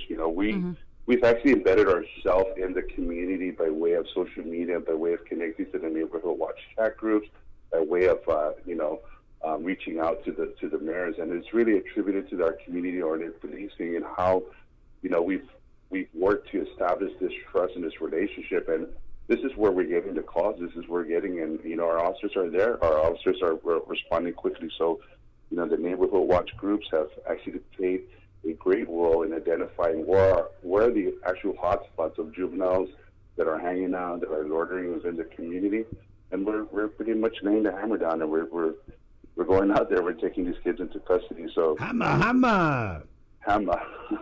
Sarge, let's say I'm a knucklehead rapscallion kid. I'm just breaking the curfew law. You guys arrest me. What happens to me? Am I spending the night in jail? Because you should just take them over to DOC, scare the hell out of them. Oh, D-Way. So I mean, there's still reformative justice and everything that we still need to look at, because there's always ways in how we do it. So the severity of the violations, a kid be under the influence, whether it be alcohol related and stuff, there's they'll pretty much spend the night at the Department of Youth Affairs. A lot of these kids are just hanging out. They're ignorant to the fact of what's really going on. Yeah. So, you know, it's really, we take that into consideration and we counsel the parents, but we also issue a notice to appear. So when we take them into custody, we'll issue the notice to appear, and now they're mandated to go to the family court space with the with the Attorney General's family court system. And this now becomes an issue where they have to pay a penalty and fines because they're not adhering to the curfew laws and the mandated curfew relative to COVID-19. So the totality of what we look at is really based on what presents itself as a minor. And aren't parents, doesn't the law say that parents can be held accountable? Absolutely. There's penalties and there's there's stipulation with the curfew laws, and that's just excluding the court fees and everything that you're going to have to do. So, it's mandated that it's now. I believe the Vice Speaker had proposed the Responsible Parent Act. Right. In lieu of the payment, you would have to do this, parenting classes and everything. But nonetheless, this is where we are. This is where we're moving forward. We're issuing notice to appear. We're taking kids into custody and confining them with the Department of Youth Affairs. And speaking with Department of Youth Affairs, they've been alongside our juvenile investigators and our team in really providing the assistance. So big thank you to DYA for assisting us and being a part of this movement, or being part of this team in enforcing this curfew laws. But these are things, these are steps, and these are ways in which parents can understand that either you pay the penalty, and if you fail to pay it, then there's going to be, you may be mandated to face jail time. So right. These are actions in which you have to be, and you have to be the steward, you have to be the parent of your kids and take responsibility over them because they're still under your purview and care. So you Correct. have to be the ones that take that leadership and the role. So like I said, we're working with our partners at the Micronesian Resource Center. They've been a great asset since really COVID-19. Samantha Tyson Abaniello, her team has been really pumping out information in various language and translation. And I think this is where we need to do beef up everything is information sharing and how we get the information to the community. Mm-hmm. And you guys, the partners with KUAM and all our media partners have been a great asset. The JIG has been working, man. They've been working, and they've actually, it's a lot of work that they're putting out there. So big kudos to the team up at the JIG, Jenna Blas and Crystal and Janella. Isa has been really providing the information about schools and how we can actually get out there. So working alongside these great PIOs has really been an honor for me. Well, that's good for you, and good job to the JIG. But I did want to ask you mentioned something about. Can you say that with a little more feeling, Sabrina? We're on Facebook Live. Sabrina woke up on the wrong side of the island You this morning. mentioned about a task force. Sorry, I'm so sorry, everybody. You mentioned something about a task force. Can you tell me about that? When we stood up the COVID-19 initiative, we've identified personnel, not to really explain too much of the operation, but personnel have been identified for safety and security within the facilities. So you're seeing out there with skilled nursing units at Guam Memorial Hospital, the various sites, the quarantine sites. We're working alongside with other various law enforcement agencies within the executive branch to provide that safety and security. We have our curfew our curfew team that's actually working with Juvenile Department of Youth Affairs and some of the DOE's school resource officer or attendance officers. Now, any issue related to COVID-19, we have a task force that actually has been trained with the proper PPEs and donning and doffing, and and this is where the structure of the Guam Police Department and how we interact with the community. Once we receive the call of any issues, and the questionnaires have been asked and answered, and should the supervisor deem that this may be a COVID-19 issue, or we may be going into a place where possible threat of possible presence of exposure to COVID-19, we have a team that's ready to respond out there with the proper gear and everything. With that team is also there to assist public health, the Guam Memorial Hospital, our partners with Guam Fire Department, and just various ways in which we can provide the assistance. So this is how we've actually structured our movement of our personnel, our sworn personnel, with the Guam Police Department. Sarge, do you have any update at all? Honestly, we totally forgot about the fatality that happened over the weekend. So I was at the scene in Talafofo. Do we have any new information on that, Sarge? We're still waiting for the autopsy, and it's really, Sabrina had asked us the other day, and this is our 5th fatality of the year. But, other than what was put out, we are pretty much just waiting for the autopsy to be performed to determine the cause and the manner of death. So it's all hands on deck for the Guam Police Department for COVID-19 response, right? Yes, absolutely. And so what happens to other investigations, like with CID, and are they still investigating? There's still the CID unit. There's still, everybody is still, other than the specialized unit that's been identified, everybody is pretty much still patrol. We still have our highway investigators. We still have our CID. We still have juvenile investigators. Well, that will investigate juvenile crimes. We still have our SAS units. We still have the structured functionality of the Guam Police Department. It's just the response to COVID-19. We've identified personnel and how they're going to be, deployed to address these areas, such as the security of the skilled nursing facility, the Guam Memorial Hospital, the task force that's going to be working alongside Department of Public Health, the Guam Memorial Hospital, the Guam Fire Department. They've been identified. So, there's a lot of moving and personnel so that we can address it and still function with the Guam Police Department and providing the community with safety and security throughout the island. All right. Well, thank you so much, Paul. Be safe out there. Absolutely. You guys be safe. You too. Okay. Okay. Remember social distancing. This we can actually get through this as an island. We take this as a unified one Guam approach. This is something that we all can work through, and everybody does their part. We can see better things ahead of this island. So just stay positive, stay safe, and practice that social distancing, because that's gonna keep us moving forward. So right. Thank you guys. God bless. Thank you, Sarge. Thanks. Oh, there you go, Sergeant Paul Tapao. Let's get Dr. Vince Akimoto on the line. I think he's here. Doc, is that you? Doc, are you there? Doc?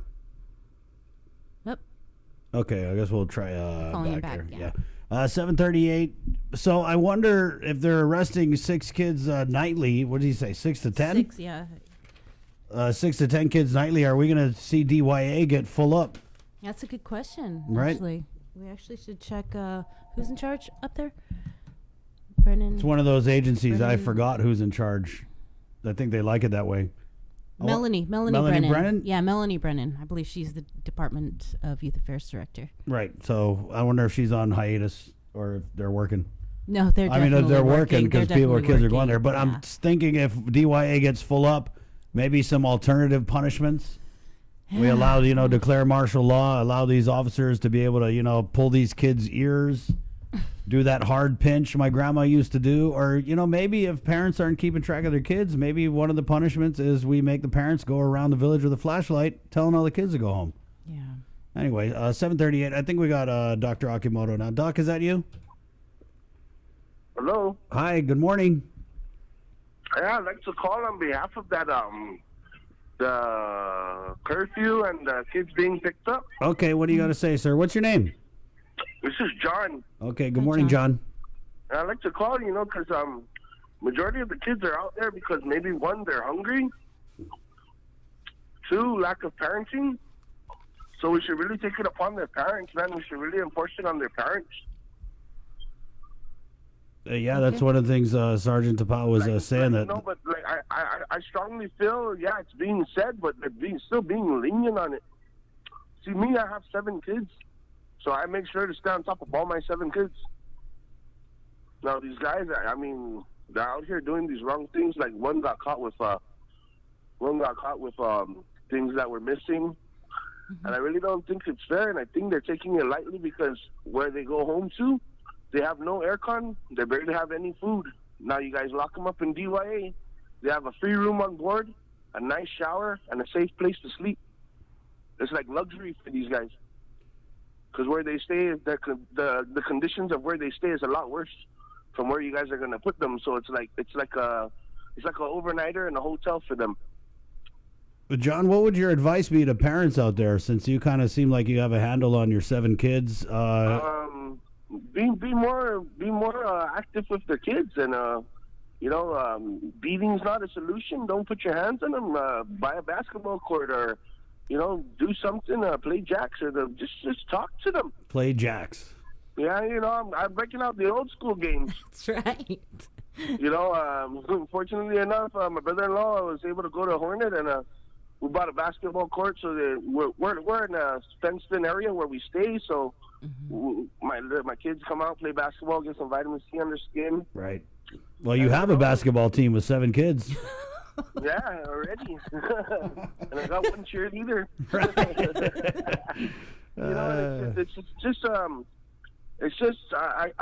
I'm sorry to say for the parents out there, but it's just them. They the way they take it upon themselves.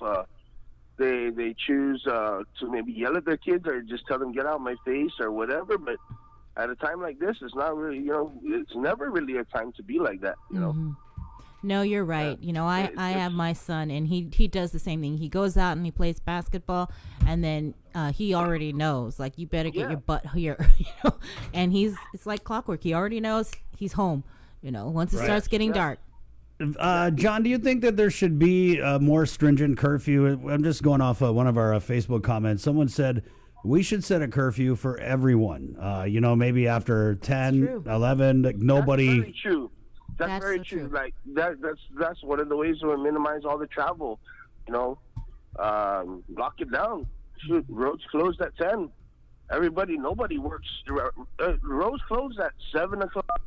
Nobody should be able to work past 7 at a time like this. Right. Everybody should get up at 5. If they are working, have an hour to get home. Whatever they need to do, stop by a convenience store. The roads locked down at 7:30, 8 o'clock. Lock it down. Mm-hmm. After the news, please. After the news. Zero tolerance. Right. John, so in your opinion, what village are you from? I'm in Manila. Okay. The Laddie Heights part of Manila. Right. So that area, are people staying home? Are they obeying the mandatory social isolation order? Oh, yeah. As far as my road, where I can see out the road and up on the top where the apartments are, because like I said, I stay below the SNU. It's good here. Good. So we're going to give Magilao, that area, you guys get a happy face and a star sticker for following the mandatory social isolation order. John, thank you so much. All right. You guys enjoy the rest of your day, and thank you for all the updates. You call anytime, my man. Be safe out there. Okay. All right. Stay home. There you go. Good advice, man, from John. My mom busted out the jacks last year. Mm-hmm. My mom's kind of older, and my kids never seen her do any kind of a game like that. And they were like, "What the hell, Meemaw? What kind of alien technology is this?" That takes me back, though. I love jacks. I used to love jacks. This is a weird story. It's kind of going to left field, but until I stepped on one. I stepped on it, and there's the and then the one with the ball. So I stepped on a jack, and the ball end ended up going into my foot. And I had, they had to pull it out. And of course, I was a big baby. Just cut off my foot. Never mind. Do you remember there's another game. It's got those little plastic things. And it's almost like jacks, but you throw it up. And what's it called? Barrel of Monkeys? Congies? Congy? I don't know. It's like those little tiny plastic things. And they're so cute because you can make them and you can put different colors on them. Okay, I'm gonna have to find this. Yeah, you go Google that. You just maybe punch we should in do your like Google. a social media challenge, like old school games or something, and post it like jacks. Right. That would be cool. My old school game was Mop the Kitchen. Or card games, War.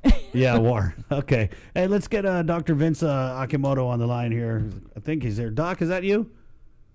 That'd be me. Okay. You guys are having too much fun. I think it'd be better if you just keep talking because, unfortunately, there's too much bad news going on in the world today.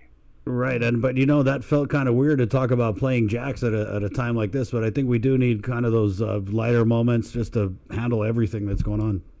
No, and I think it's appropriate. It's important, and I'm glad you guys are on the air. I know this is difficult. You guys are you're like the island's therapist right now, because everybody just needs to know that things are going to be okay, and that there are people out there looking out for us. You guys are the eyes and the ears, and now the mouth of Guam. But I'm really glad you're able to let the people of Guam speak too. And let me speak quickly so I can get out of the way. Did you know that those bottles that the kids like to carry around, their water in, it keeps things cold. It became really popular. The flask, the hydro flask. Yeah, did you know those are made in China? You might want to put those down now. No, just kidding. But the Wuhan Chinese virus is here, and it's at GMH, and we're trying our best to make sure that the people who get it get out, that they're cured from it, and it looks like there are people that had some pretty severe disease and that they rebounded. So there should be some really beautiful stories coming out of how well these people were taken care of at GMH, how heroic the nurses and the doctors have been, the infection control people, the guys who take care of the air quality, because that's essential. This is an aerosolized airborne disease, so we need to make sure that everything that keeps the air circulating the right way, which is away from the other patients, is working. The plumbing, the electrical folks, the guys who just keep that place sterile and clean. GMH has to be the best it's ever been, because it is now Guam's pandemic hospital, the coronavirus hospital. And so we're very, very hopeful that GMH will rise to the challenge. Right. I'm still trying to figure out how GRMC got off without, getting COVID. I mean, they must have got some pull. I mean, we're putting all our COVID people over at the Broke Down Hospital. Okay. It's crazy. Okay. Well, so that's the reason for the call, actually. So a very, very good question. And the answer is, we need a clean hospital and we need a dirty hospital. I think Sabrina was going to say that. And it shouldn't be say dirty, but it's coronavirus hospital. We want where the people who are sick are going to be. And the deal today, though, is that despite whatever curves are coming out of whatever statistics are coming out of public health, no one in their right mind should believe that somehow Guam has avoided the fate of Italy, of New York City, of L.A., right. Of Washington State. Doc, we talked about this yesterday, and the reason why we're seeing these lower positive results is because they've changed the way they're testing people, who they're testing. They now are only doing what they're calling priority testing, which is limited to, I believe, 3 or 4 groups. I don't have the release in front of me, but basically it's anybody at GMH who is exhibiting COVID-19 symptoms, healthcare workers who are exhibiting COVID-19 symptoms, I believe elderly who are. So anyway, they're kind of changing the way they test people. And so what we're seeing is we're not getting those people like you maybe on the front line. Someone comes to you, hey, got a flu-like symptoms. They meet all the old criteria, but we found out yesterday from Dr. Cabrera that if Dr. Vince Akimoto swabs a patient at AMC or whatever clinic, that's just going to go in a room somewhere, sit on a shelf until public health finishes testing these priority groups. Well, whatever the case may be, we have enough data to recognize that coronavirus is here, and that we are on a very steep curve where the amount of cases that we're going to see is exponentially rising. It may double every day. Dr. Cabrera, I don't think, is minimizing the effect of this. In fact, he's very, very concerned. He's on the front line of this. There's a lot of people, and what I want the people to know before I say what I'm about to say is that this is something that your medical community is ready for. They're hungry to prove their competency, and they're putting their lives on the line. They're risking their own family's well-being to be there every day to take care of this problem, and they're confident, and they're working round the clock. So this is a fight that we're itching to have because we plan to win, and we plan to do it in record time because we have the advantage of being the greatest community in the world. But the bad news is that since we've decided to make GMH the pandemic hospital, we must move the women and children first. We need to do it gracefully. We need to do it efficiently, but we need to do it today. We need to do it yesterday, Doc. Yeah. Well, so yesterday it came and went, and I know that there's some resistance in the Guam Memorial Hospital administration, But, this is not the time for us to start reminding them how incompetent they are. This is a time for us to rally to their side. And despite the fact that they couldn't fix the electrical panel, the roof, the elevator, we're somehow going to trust that they're not going to let this pandemic kill us all. But I'd rather not find out later, because these are unnecessary, innocent potential victims of what are called iatrogenic infections, which means you got it in the hospital because somebody didn't wash their hands. Right. So whenever you're in, sorry, yes. Oh no, I was going to say it sounds like you're not buying the explanation from the hospital administrator during the press conference yesterday when she said it's there's so many details, so many moving parts. No, you've got so many. We solved our problems overnight. GRMC is ready to receive. They've been ready to receive for the last 4 days. They had an OB ward. They have everything, and it's cleaner, newer. I doubt that any mom or pediatric patient, any family that has to transfer from GMH to GRMC is going to be disappointed. Right. It's kind of like what they did with. This is what we call a COVID-19 silver lining, doctor. It would be one like when you go and coach and or you said economy and they both get the first class. So let's do this nicely. Let's not be backstabbing anybody or stabbing them in the face. The hospital is trying to do many things at one time. So let's do this for them. Let's have the moms, the grandmas, the aunties, anybody who's staying at home, got nothing to do. Please flood the GMH administration with your 2 cents worth, or call this station and let people know if you feel it's all right to leave your women and children in a pandemic hospital while they try to figure out if it's clean enough. Doc, thank you. Yeah, okay, so have a nice day. All right. Thanks, Doc. Wow, I love the way he just starts all positive, and it's like going to the doctor's office. They're like, hey, the good news is, man, yeah, you've been going to the gym, man. Bad news, ooh, boy, you're gonna die tomorrow. So what was the response? I mean, that was the question we made the ask yesterday in the press conference. Mm-hmm. What's the status on moving these pregnant women and I guess the pediatric ward over to GRMC? What was the answer?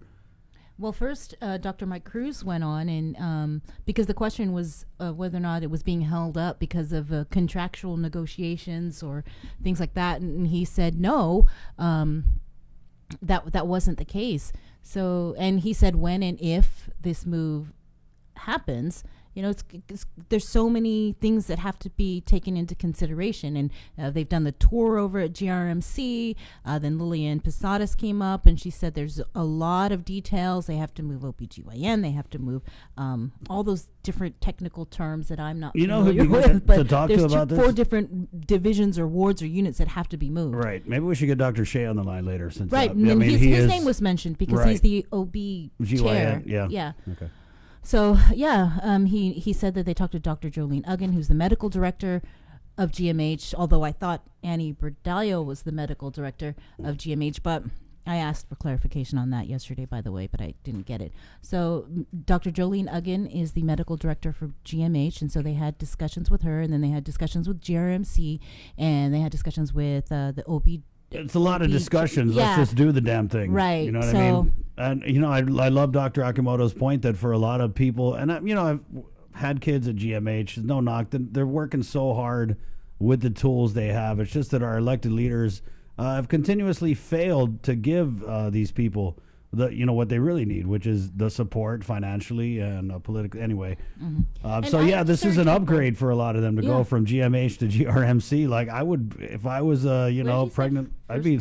It's like when you're coach and then no one's in first class and like, hey, we got this whole first class. And then when you get to first class, you're like, wow, I get a hot washcloth, I get a bottle of wine. You're like, what? They don't do this at GMH. It's like bring your own washcloth to GMH. Is that what it's like in first class? I had an upgrade last time I went to the States. Sorry. Wow. I can't afford it, but they were like, we have an how upgrade. much you getting paid? Hey, 7:54. Let's take a break. We'll do news. We're trying to get a hold of Dr. Tom Shea, and all of our Facebook viewers are going to read some of your comments. So if you got a good one, you type it in there. And we'll get to containing COVID, the KUAM News Takeover, Guam's favorite, I-94.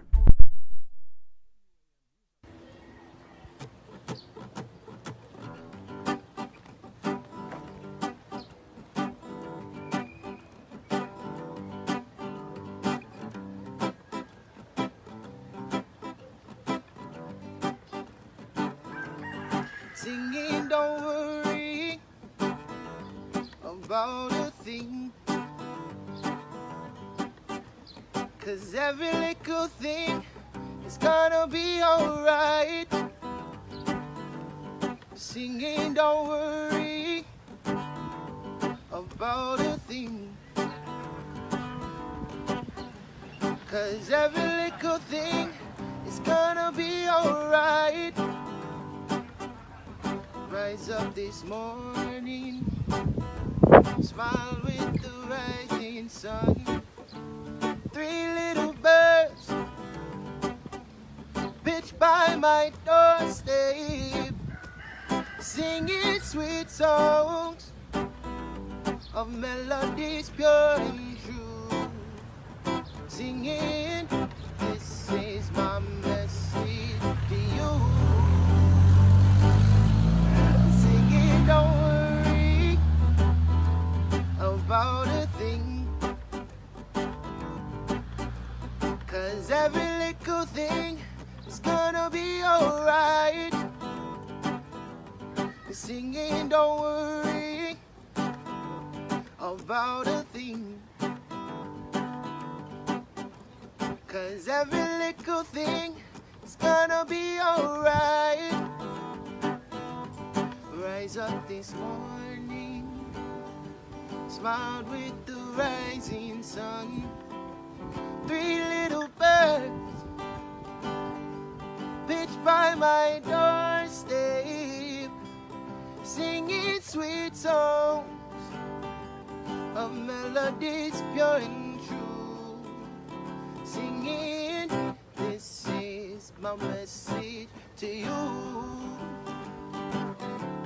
Singing, don't worry about a thing, 'cause every little thing is gonna be alright. Singing, don't worry about a thing, 'cause every little thing is gonna be alright.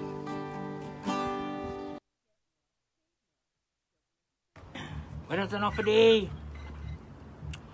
Isti bajana kan tok ginang gua para ogu Stay.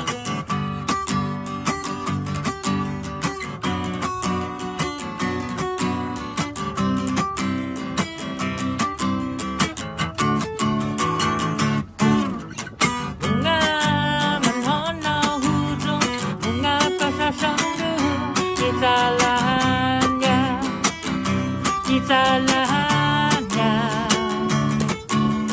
Selukit tu gigi memusa COVID-19 Sati malagonya Melonggunya Kada dia hono daun noma kita tahu dah Dasar bayi manamku tanpa magu honta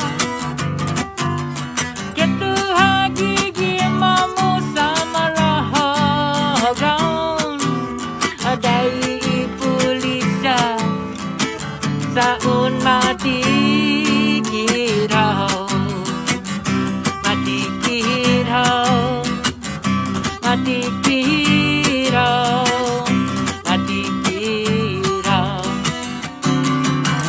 Canggih ni susita Ilengkanu gitenda Usai mask Dan hand sanitizer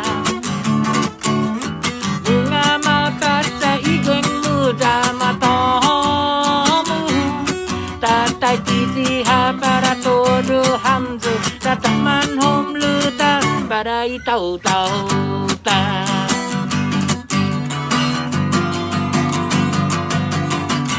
Kada dia hon nau daun nomba kitau tau ta Tasada imanom ku tanpa maguon ta Ketu hagi mamu sama lala Adai pulisa Saun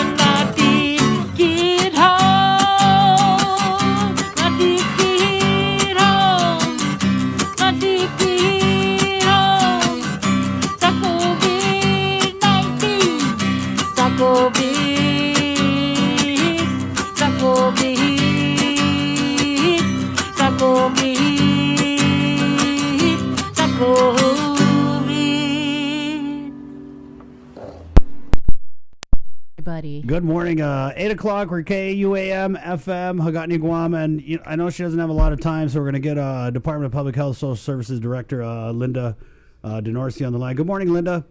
Good morning. So I guess my question, and Bree's got her questions, but I wanted to know, so we've retooled who we're testing. We're now limiting testing to priority groups. How far along are we in these priority groups, and how many more days do you think it'll take us to finish testing the priority group?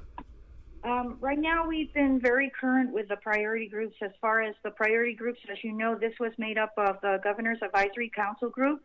That included not only public health, but also the Guam Memorial Hospital, the Guam Regional Medical City, and also private and adult and pediatric medical clinics, and the Health Professional Licensing Board. And so in response, this group prioritizes the way all these tests are going to be done. For one group, it would be the hospitalized patients and those patients that are in ER with all the COVID-19 symptoms. And of course, we know they're already sick, so early identification of them will ensure that we keep our hospitals safe. And then the second category of those group is all the people that have chronic conditions and they have COVID symptoms. For example, those are people with diabetes, they have cancer or COPD, or they have any advanced kidney disease and others.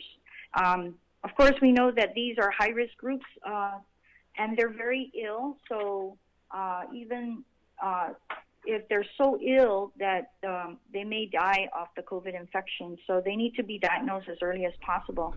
The third group, Chris, are the healthcare workers and the first responders, only those with COVID symptoms. That's the third category of the group. And the final is the older group with symptoms of COVID. And it's very clear that older people, as you know already, those that have COVID-19 get much more sick, and they get sick at a faster rate than those that are younger folks. Mm-hmm. So those are the four categories, just to let you know that. So that Linda, so are you able to tell us for each of those categories, since we started the limiting testing of the priority groups, how many positives have we had for each of those categories? Okay, where applicable? Yeah, I can give you the total of all the positives that we have so far. We just did a test yesterday. So the test yesterday, we tested 40. That's the most updated. And of those, we had 2 that were positive.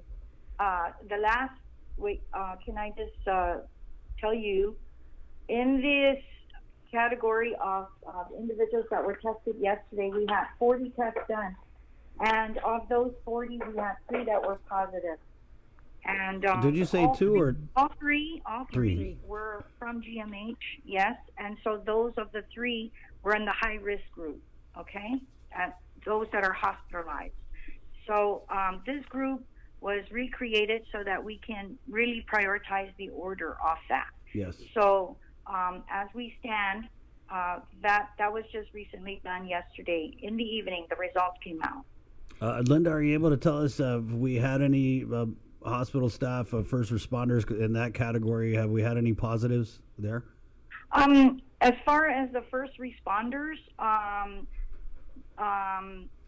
don't have that information as far as right now with me, but I can get it for you as far as that's concerned, because we have a lot of people that have been tested, as you know. Right, Linda. And so what I'm thinking is that with these priority groups, these positive results are more alarming, probably because these people are already suffering from pre-existing conditions and maybe even comorbidities, right? Yes, that is correct. And that is the reason why we're making it them in those categories, as I mentioned earlier. Right. And so we had talked to some of the doctors yesterday, and we understand that there's a backlog of tests that need to be conducted, and these tests are coming from had come from like the clinic. So somebody exhibiting the symptoms, they go to the clinic, they get swabbed, but we're not doing those tests right now, right? For the testing that we're doing, we're getting not only them from the hospitals, but we're getting them from all the private clinics and so forth. And right now, to answer your question, yesterday we had tests that had to be run. So we had 12 more to be tested. And then, of course, as the day goes by, more and more keeps coming in. So right now, we're looking at getting all caught up. I think we just have a few more and maybe about close to a dozen more left to do that. But we have added on additional staff from Guam Memorial Hospital that are being cross-trained in doing the testing. So we started off running 20 tests in the beginning, and then now we're doubling that. So we're doing about 40 tests every day from here on out. So Linda, just to clarify, are we only running the tests that are for the limited priority groups, or are we also running tests from clinics that don't necessarily fall into those categories of the priority groups? Right now, everybody will turn in all types of swab, whether or not they meet these 4 category groups. And what we have is a team that prioritizes which ones are going to be which ones meet the 4 categories. Right. So the answer to your question is we will accept all nasopharyngeal swab, and of course we're going to focus on the priority, meaning they're going to be run first, and whatever we have remaining that we can also run, we will take the next swabs that come in, even though they don't meet the top 4, but we focus first on those top 4 as the priority. Is there a backlog? Because Dr. Cabrera said that there was a backlog of tests that aren't in the priority groups. Yes, there are actually 12 that we have that are there, but it still remains there because, again, we try to focus on the top priorities. Okay, I did want to ask, because we've been following the numbers with that are coming out of the Joint Information Center, and they weren't adding up last night from the 190 that tests performed to date. That was released on Monday. I'm sorry, 190 tests conducted as of Monday, and then Tuesday it jumped to 233, but it didn't add up from the 190 plus the 38 that was in the Joint Information Center press release. Yes, the Joint Information. Well, my information as far as of March 23rd, without including that I mentioned yesterday during the news media, the total tests performed was 230. But those are inclusive of tests that are rerun. Sometimes they come out as inconclusive. So what that means is they have to be run again on the next day to either be determined as a positive or a negative. So our data right now, in terms of as of March 23rd, the negatives are 166, the positives are 29, and so that is the reason. And of course, the 29 that we have, we had to update that again, and we have done that, and we will be reporting that out again today. There was also something that was mentioned during the press conference regarding when there was discussions about the quarantine facilities and the movement of passengers, but there was something that was said about an isolation facility, and we weren't talking about the SNU. Is there going to be a separate or another isolation location? Yes, that is correct. There are 4 hotels that were identified, and what we have to do is to make one become an isolation room area. What that means is those are for the COVID positive patients that are mildly ill. They may be asymptomatic, that it doesn't require them to be either hospitalized or taken to SNF for acute care services. So that's why one of the hotels will be converted into an isolation facility. Which hotel? And I ask that because we're able to say that the SNU is an isolation location. So I would think that we would be able to identify which hotel is going to be used. The as far as that hotel, I know which hotel it is. I think just because we're trying to protect the patients, we're trying to let you know that there is a hotel. We're trying to keep it, so that it is not quite.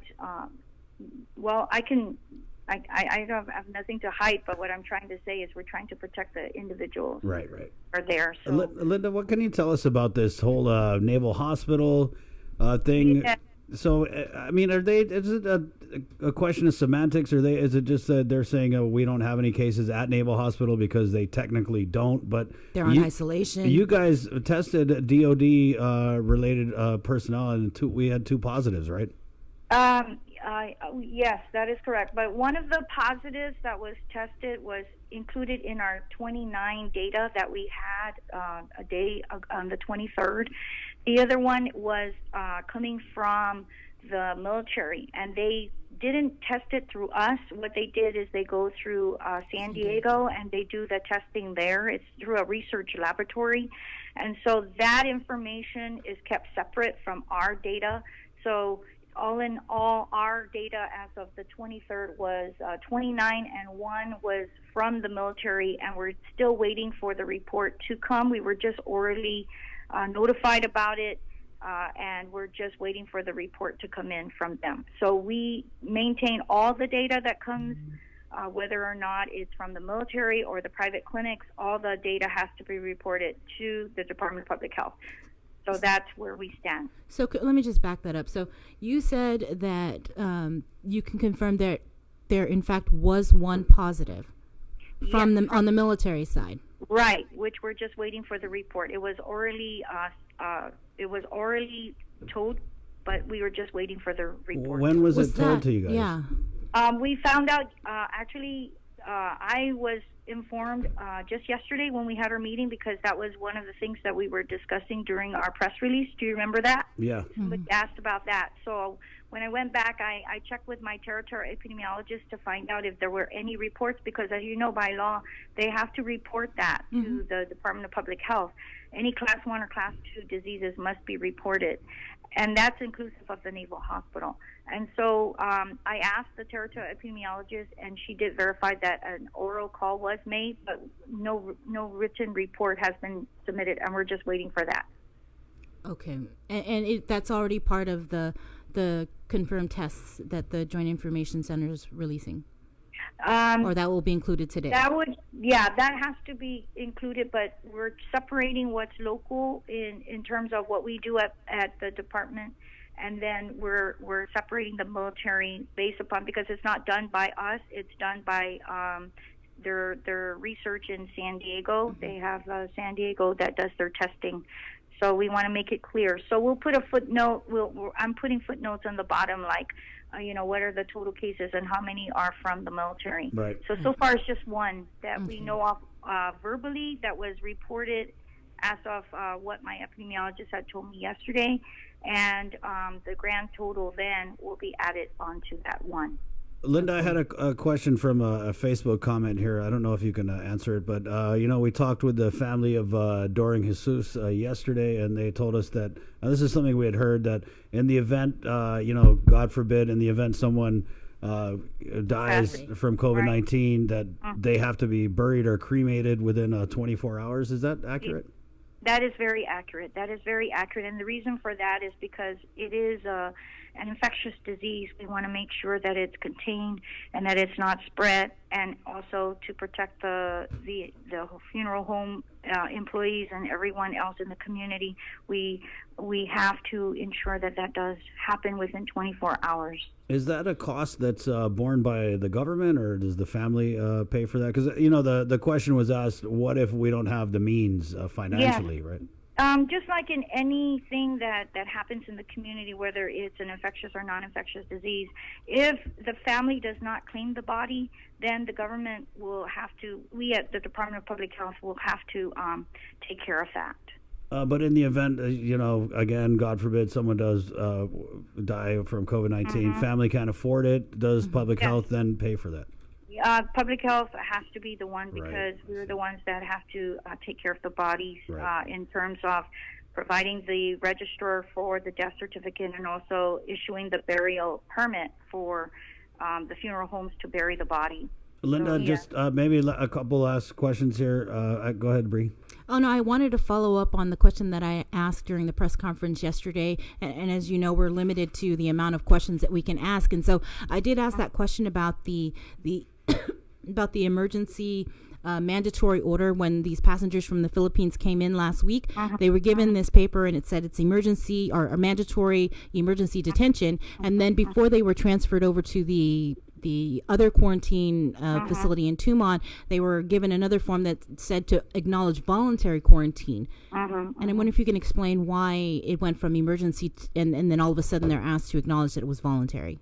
Yeah, in this particular case, the voluntary form is issued first, and then after that, we issue what is called the declaration for involuntary. It's a bit complicated in regards to. Wait, but this was done in reverse. They were given the involuntary Linda, when they arrived, did and then they someone were just given the mess up voluntary. on the paperwork? Is that what happened? Was that someone gave the wrong form first, or is it as simple as that? Well, it's not that simple, because what happened was when the passengers came in from Hawaii, from Philippine Islands. The Philippine Islands, as you know, has been the hot spot that we've been having, right? A lot of transmission. As you know, there were many people coming in. We have already 5 cases of the Philippines. And so, like everybody else that we're trying to sustain, we're trying to make certain that in public health, what we're trying to do is we're trying to do the case contact follow-up and surveillance. And whenever we have all these other individuals coming in, especially we know that it's from a hot spot, we don't want to mix them all up with what we're trying to do in terms of develop, are there any clusters of studies that we're trying to find out where is the index case? And from the index, the person where it originates from and how it's spread to other people.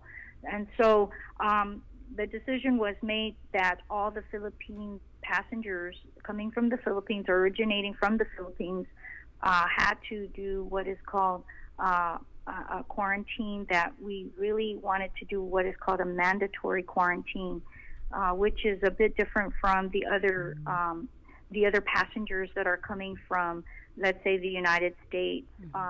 And the reason is because, again, there's a lot of cases that we were seeing coming from the Philippines. And so they were more or less the mandatory type of quarantine that we have, that is more like the involuntary, where we're going to have to have them.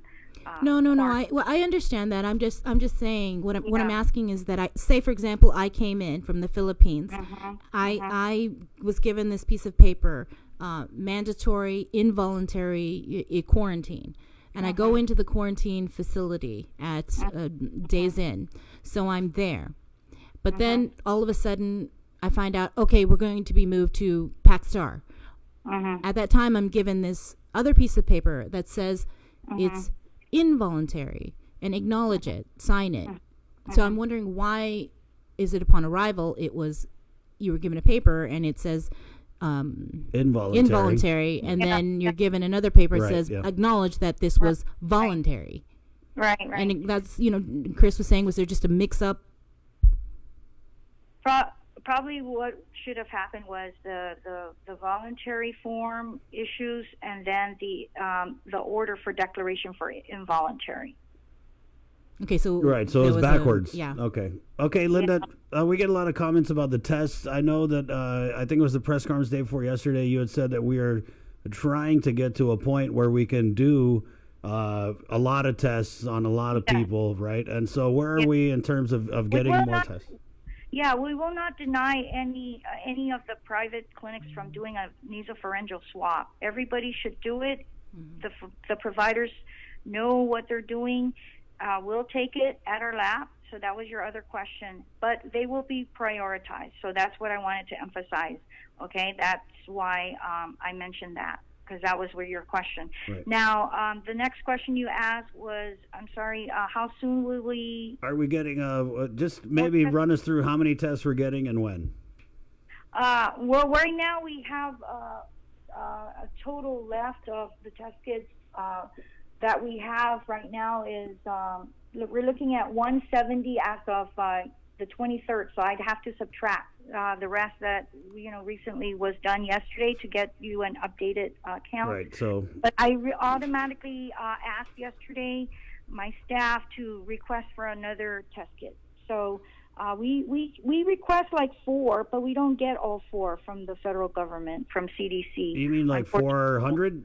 4 boxes. 4 boxes. Yeah, yeah. So in each of those boxes, the total number after we do all the validation of the test kit totals to about 200 specimen samples in the box. After we subtract, the fact that we have to validate the kits as they arrive. Right. And so, so we're kind of like limited. This is the second time that the second batch that we receive. So every time we ask for 4, we only get 1. But I keep asking for more, and I keep asking my staff to request for that. And so far we've gotten 1. But just to let you know, we are getting some help. And as I mentioned during all our press releases, we've entered into a contract with DLS to do testing at both Hawaii DLS and also through Quest, which is an off-island through California. In addition to that, commercial labs are also producing some test kits. And so we are venturing with Guam Regional Medical City with a Gene Expert machine is another type of machine that can be used to also do a test from a different source of test kits. And so this is a different type of machine which Guam Regional Medical City has ordered, and we also have this machine also at our Guam Department of Public Health.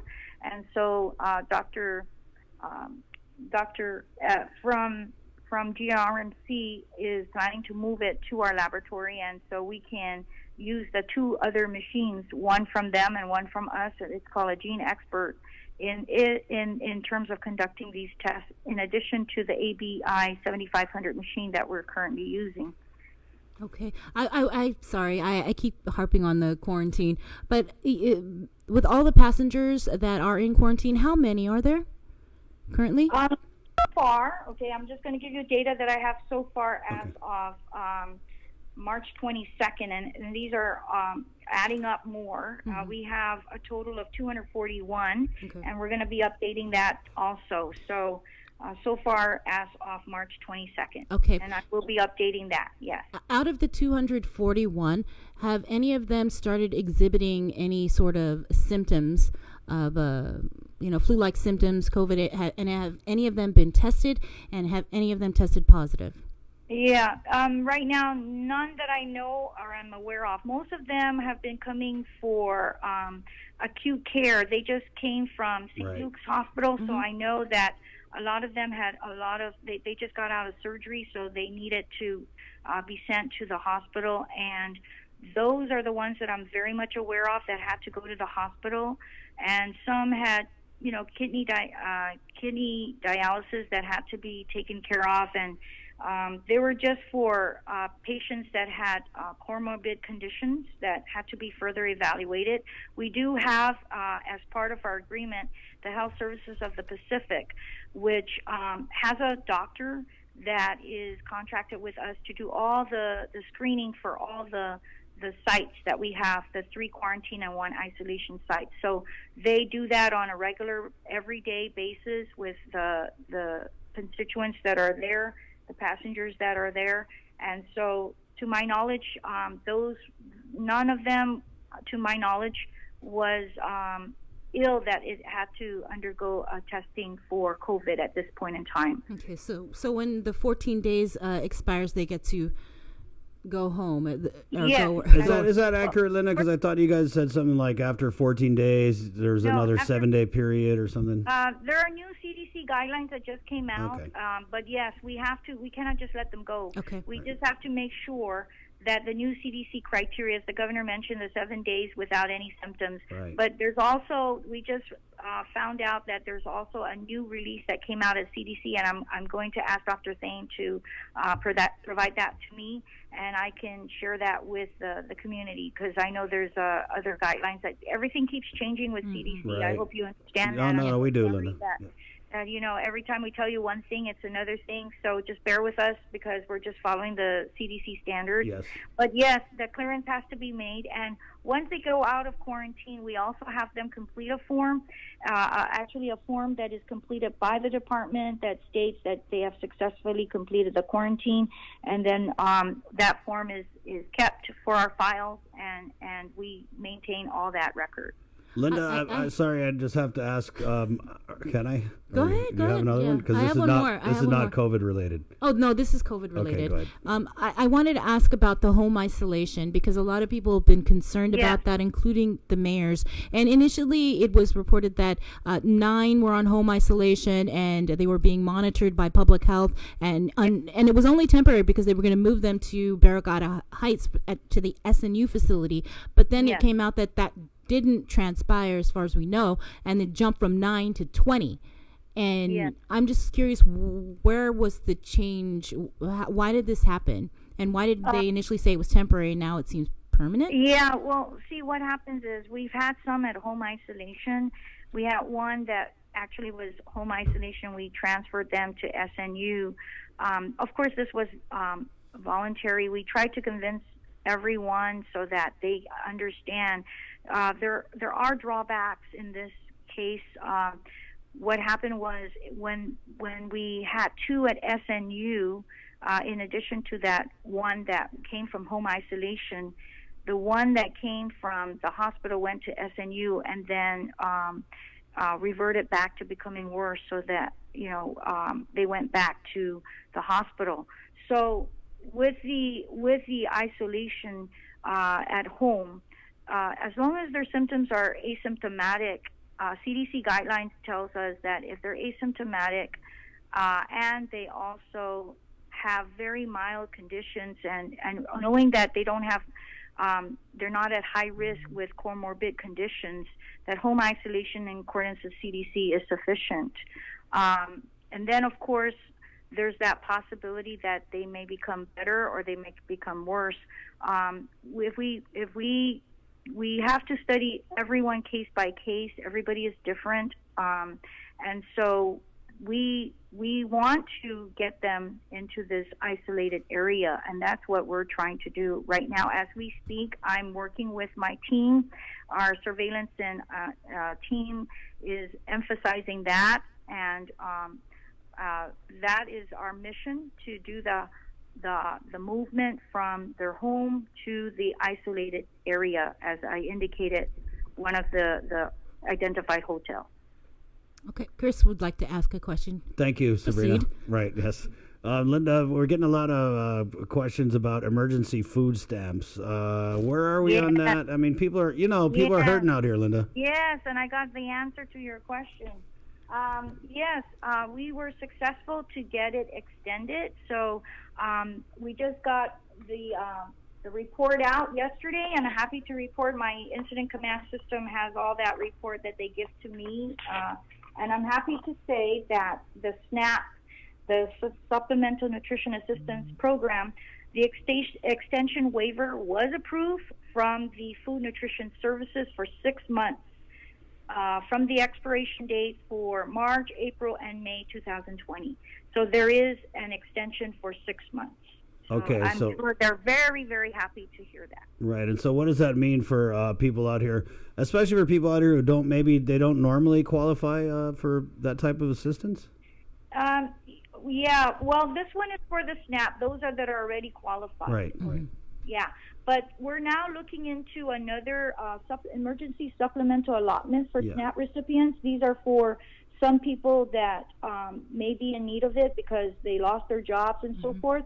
So we're just trying to get clearance on that, as far as there's some clarification that needs to be done from SNS to ask about the guidelines in that particular emergency supplemental allotment. Right. So that's where we're going to get the guidance and clearance first, and then once we get that, then we'll let the people know whether or not we can include those that are not currently under SNAP, that they may be eligible because they've lost their job or their hours got cut or what have you. So that's what we're looking into as we speak. Thank you so much, Linda. That was a lot of information. Thank you. Thank Yeah. you so much for what you're doing. I know you're probably getting maybe even 2 hours of sleep a day. Right, yeah. Three. 4, I'm lucky with 4. Lucky. I'm very happy with 5. So, Yeah. 5 is like dream on. Right. Thank you so much to Thank you you, and your Linda. staff. Yeah. Thank you too. Bye-bye. Okay, goodbye. take care. Yeah, Linda Ampingo DeNorsi, Department of Public Health, Social Services. You know, I got to give her a lot of credit. She's dealing with a lot, just she not is. just the health side, and now she's dealing with the economic side. Right. And it's good to know that that is something that's on their radar with people, the rush of people they're probably going to see as a result of them losing their jobs. And so thank you. I Linda. actually just wanted to give her credit because we had made to ask last night for her to call. We were told it might not happen, so I just called her myself, and she was like, "Man, maybe 5, maybe 10 minutes, Chris, at the most," because she's writing a report right now Yeah. that's due, and she gave us 30. So Thank I you. mean, and that's the thing I really appreciate about Linda is if you catch her in a situation where she. I mean, even if she doesn't have time to answer every question, she will definitely try, which is something you don't see in these Zoom press conferences because we're very limited on what we can ask. So we thank her for calling in and giving us Appreciate it. more opportunity to ask these questions. 8:31, we're going to take a break, do news, and we're going to bring on the Legislative Health Committee Chair to maybe kind of unpack some of the things that Linda said and find out what she is working on. It's 8:31, containing COVID. Good morning. Be healthy. Be informed with ITD.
This is Dr. Thomas Shea. You can help me save lives of mothers and babies just by staying home.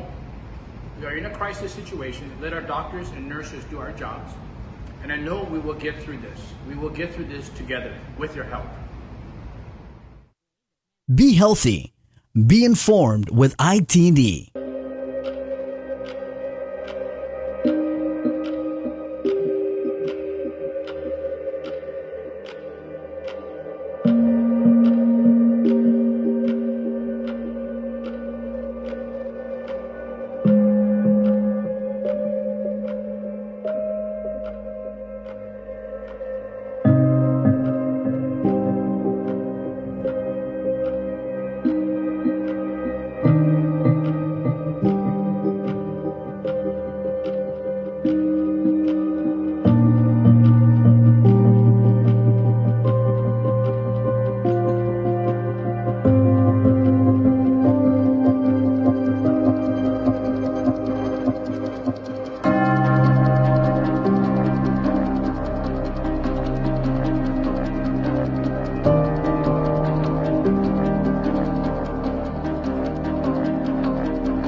healthy. Be informed with ITD.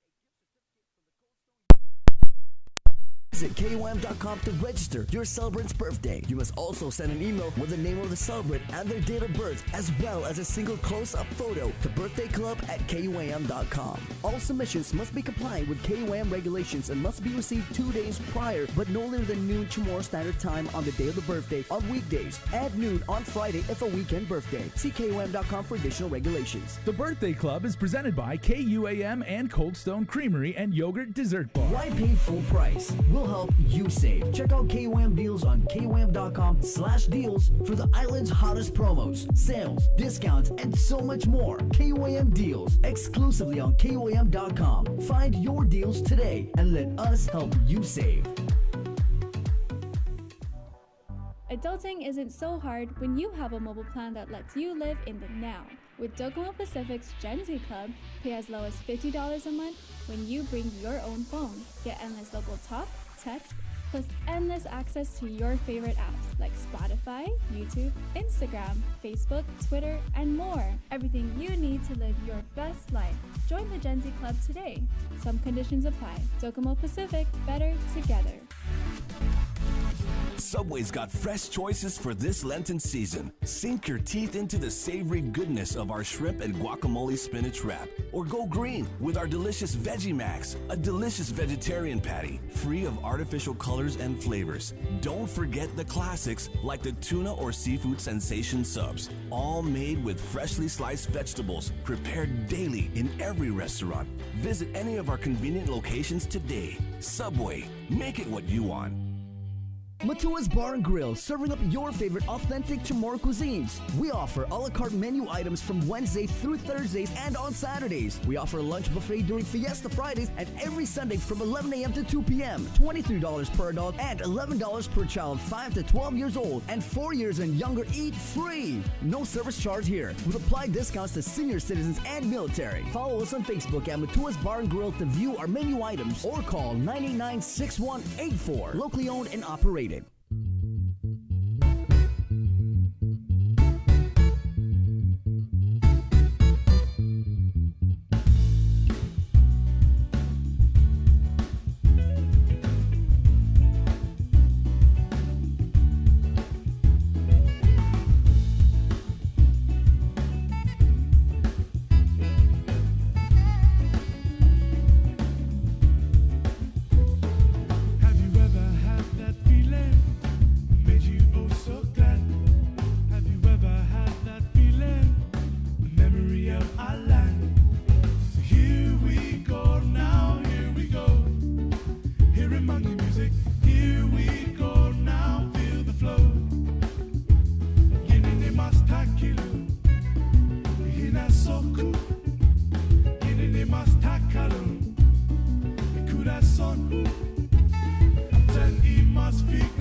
Tell you guys, this is Zachary Lujan of Washington State, America. Of course, originally one way or another from the island of Guam. This is the Inafresi jazzy style. Hey,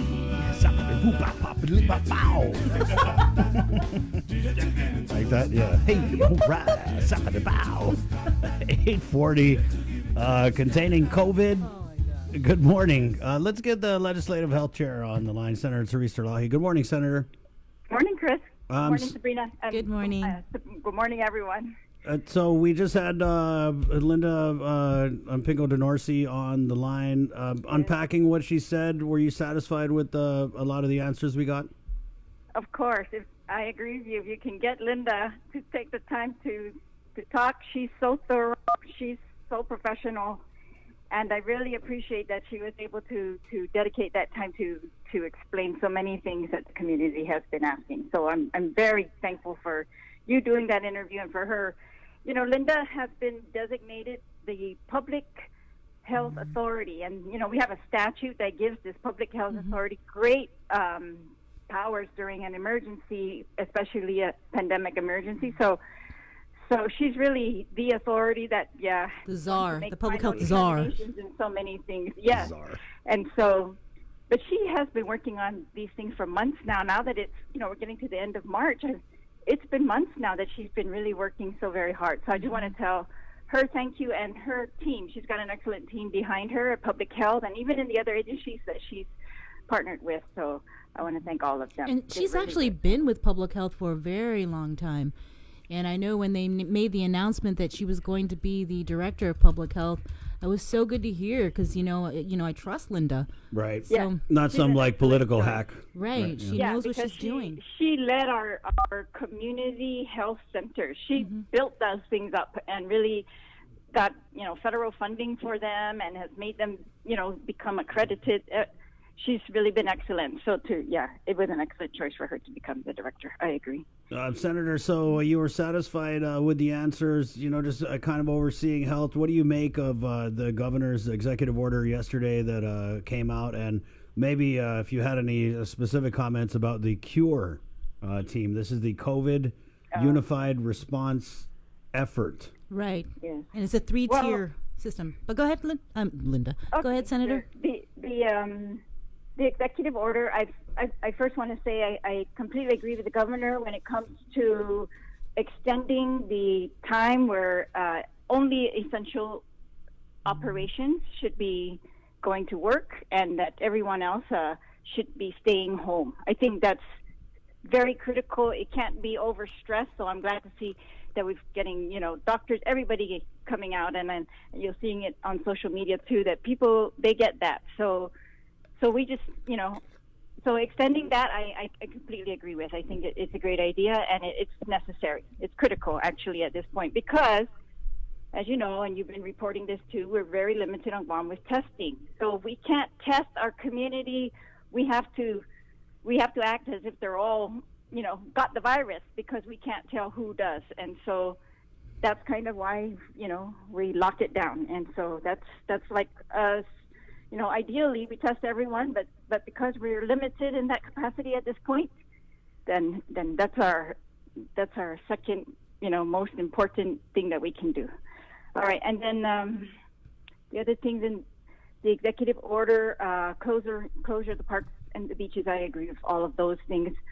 I think we may need to take a look, you know, a little bit more at what is being deemed essential, and just ensure that those really are, or narrow them down, because they're kind of, some of them are broad categories. But, right. But otherwise, yeah, the creation of the CURE, you know, it's good. I think, you know, the governor explained to us, you know, who's on this team, not their name, but kind of like one comes from this facility, that, you know, that hospital, these other clinics. So I think that's good, and it's good that they're getting medical advice directly, and we're just going to have to wait and see on that, I guess. We want, you know, everything to be driven by medical. I think coordinating, this is a lot of the stuff that Linda tried to prepare for by trying to assess what the different clinics had in regards to supplies, equipment, capacity, what types of doctors, what type of skills of the nurses. They've done all of these types of surveys island-wide to try to, you know, better coordinate what we're going to need in huge emergency. And so I'm glad that the doctors are also, you know, teaming up to do the same. And so consolidation of these efforts, I agree with that we should prioritize, you know, what's going to happen at GMH and GRMC. And I guess the only part that's hard is it seems to shift, right? So from the meetings that I've been in prior to, you know, our first case being confirmed, clearly things have shifted from those plans and to, you know, how we're going to implement this. But sometimes they're understandable shifts because, like I said before, I think they open the door and then there's some other obstacle there. and that they didn't count on, and Right. and so they just have to shift as fast The as term, they can. Senator, is rapidly evolving. Exactly. Right, exactly. yeah, that's the catch-all. Yes, and there's serious things. For example, I'm hoping. See, one of the I don't know how much detail you want me to get into, but one of the things that for me I'm very concerned with that keeps shifting is this. What's actually going to happen to GMH versus SNU, versus home, right? And so the logic I think always was that SNU was going to be when we knew our hospitals were at very close to capacity already with regular health care, that in this emergency, this pandemic, that we would exceed that capacity and we needed backup capacity.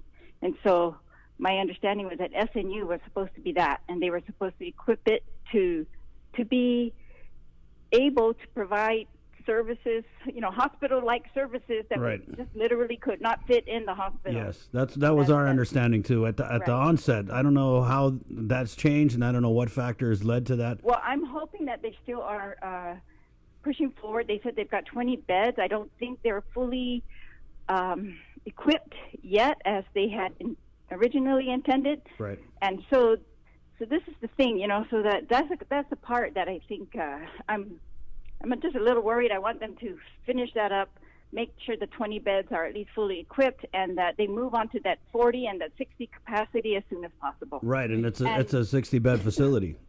It's supposed to be, It but is. it's clearly not at this point. And so I am worried about that. And You heard from Linda though that they're also looking at a hotel yes, to be but those used. are those are for patients that do not need health care. Low to mild symptoms or asymptomatic, right? Do you know And where so, of this course, hotel is? Which hotel? I think they did say the name, but I don't remember what it is right now. But the GHRA, by the way, is working very hard with the government of Guam right now. I think you had Mary on the other day, Mary Rhodes, and Right. I think they continue to also be flexible and help to find lodging, not just for those who are being quarantined. I think the government's been finding lodging for some of these workers who will not be going home. They will be lodging, temporarily in another facility so they don't contaminate their families, things like that. For example, the SNU workers, Right. especially when we fill those beds. And it was revealed that $4 million was going to be. Oh yeah. Yeah, that was the. We didn't even get to estimated- this yet. Yeah, and a couple of those are under your purview, right? The Right. judiciary. So the judiciary, they take $1.1 million from the unified judiciary. And just for clarification, the governor did say she's going to be seeking federal reimbursement Right. for this. Right. Yeah. Right. So, I can see it's tough to make a decision where you're going to get this money. I saw some of it comes from the judiciary, a big chunk from the judiciary, maybe over $1 million, and then maybe over $1 million UOG. from UOG, Right. correct? So, of course, we've got to do what The we Commission on need to get the Decolonization. I think they took it from all your agencies. Perhaps. I'm not going to take that personal. Right, I right, think yeah. everybody's being very professional. But they didn't take any from the office of the governor, I noticed. I I don't know if you noticed that, but we did.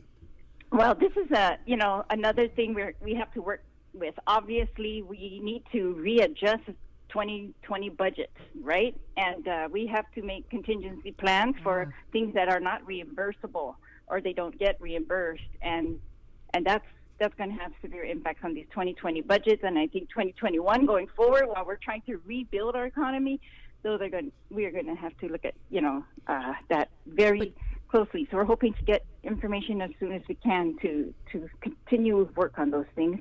I know that everybody's been examining that very closely and trying to come up with predictions, but it's very hard to predict at this point. Right.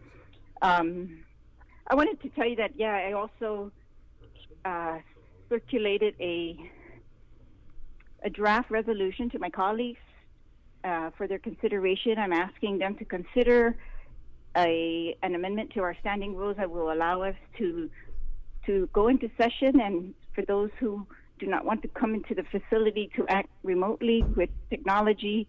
And I don't know the details of the technology. I'm hoping some of the RMIS guys can figure that out. But I want to get the consensus of my colleagues. What are they saying, moving forward Senator? with that. Because we had Senator Moylan on yesterday, and he was just basically like, "Yeah, we're not." They said they got to bend the rules or write the Bible over or something. Well, I think we do. We have to. For example, I've been working with legal, and I was going to make an amendment in statute. They're recommending we make an amendment to our rules first, and so. I'm one of these people, Chris. I don't like to change the rules, right? I want the rules to be consistent throughout, but it's very obvious that coming into physical contact really is risky for a lot of my colleagues and all of us and our families. So if we can do this for this one epidemic, right? And make sure that there are really truly emergency measures that is not abused. In other words, then. I just think it's looking more reasonable because of the time period that we've been shut down, right? And there's things I know that maybe everyone's thinking of things that need to be considered, but I do think we need to consider things like there's a bill that he introduced regarding just this quarantine. So according to our current statutes, the public health authority is able to quarantine people involuntarily and temporarily just on a directive for 10 days. And as you know, the CDC is recommending 14 days, right?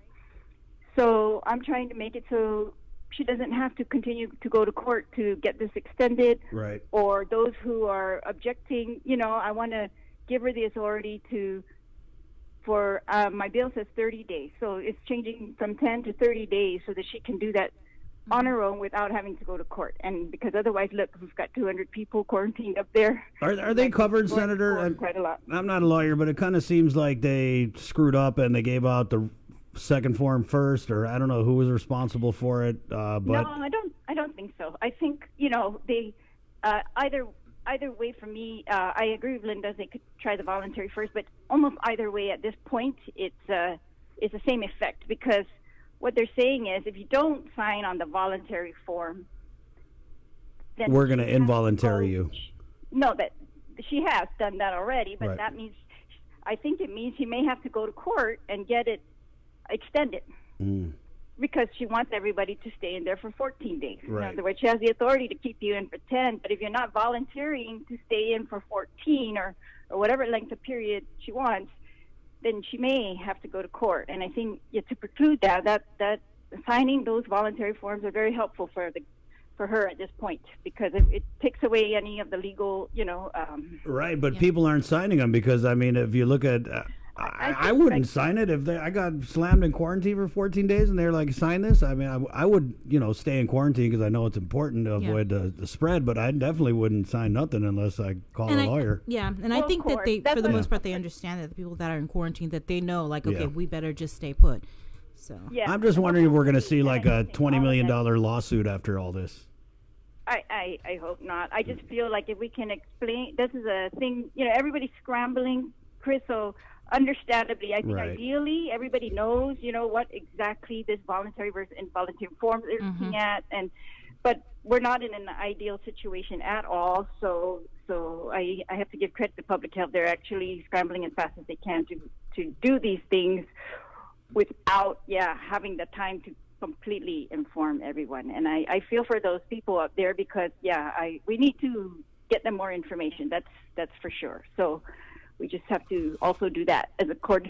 I think we're trying to prioritize things here, and health is first. So kind of, it's like our lockdown measures; those come first, right? Because those are health and testing.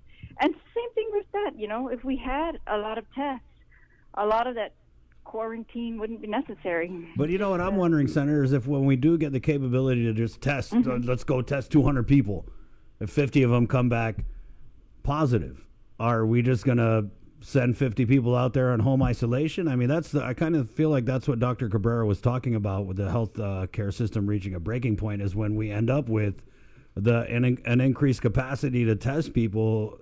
We're just simply not prepared for an influx of COVID-19 positive patients. And that's why I think they're sounding the alarm. Well, yes, we're not. So we want everyone to stay home because we have to stop it from spreading. Let's assume it's already out there in the community. We need to stop it where it is. This many. And right now we have positive people out there without symptoms, right? Because they're not in the hospital or seeking health care. So that's good because they're not having symptoms. They're not in need of health care right now. But they're still That's contagious, so they got to stay home. Correct, because we don't want it to go to those who will need health care, right? And because of their comorbidities or their other factors that put them at higher risk. We're just trying to keep that number down. But yeah, we're not gonna. I think, the home isolation for those who test positive but have no symptoms. CDC is recommending that because we are trying to preserve the hospitals for those who need health care, right? Same thing with SNU. It looks like a luxury now to put them up there while it's it's not being used, but it's supposed to be for those with health care. So we just have to keep that capacity available, like split second. Yeah, things can change. We can have 20 with symptoms tomorrow, and it will be full. I mean, imagine that, right? It's very scary, how quick that can happen. Senator, are you able to put on your tourism chair hat for a few minutes? And yes. I mean, I feel like it's just too early to talk about all that stuff, but I know that they're probably already planning for the post-COVID-19 resurgence. Well, GVB, they've been working hard on plans of, what are they going to do after this, after the, airports open up better, flights are more open, and so they call it a recovery plan, and they were successful before in doing these recoveries, and so they're very optimistic. But this, I think, Chris, that's really, in February they were tracking or predicting that March revenues for the TAF would be 50%, and going forward we should look at 50%. I think it's less than that now. I think I don't have the actual numbers. I'm hoping we can get those from the administration soon. But but just from what the people I'm talking to tell me, they're predicting 10% and maybe less going forward. So that's really dire. And the recovery plan, I think, is going to have to be drastic, right? Yeah, it is. Normally, some of the things that they use to recover require money, of course, right? We kind of subsidize flights, things like that, to get more tourists to come here. Yeah, and all of that, the marketers have had to stop and tell people that, we have quarantines in effect here. Right, and I'm sure it's a worldwide problem, and I don't think, in monitoring the national, international media, I don't think we have an example yet of a place that has recovered from COVID-19 and has been able to stand itself back up. I don't think we have we? Well, just pretty much those who've frozen in place, right? They're workers, and this is another thing. I think the letting go of workers is going to be a huge issue because to get workers back, that's hard, and retrain them. They're saying they're going to send them to retraining programs. That's good, but we're still on lockdown, right? Yeah. Like you said, you guys are still on lockdown. In 10 days, I think it was, that we're into this mandatory isolation. Day 10. Right. So what's going on, though? I want to go back to what is the legislature doing? Are you guys meeting via Zoom? They're in what? There's a chat group, right, Senator? How are you? Yeah, we do chat, emails, of course, and lots of phone calls, and because we see bills are being introduced, and you just submitted a resolution, but so I did a bill. I want to do a resolution. I want to, try to get a bill passed, that can temporarily put a moratorium on evictions. And right now, the courts have postponed all hearings and civil actions like that, but that goes right now until March 30th.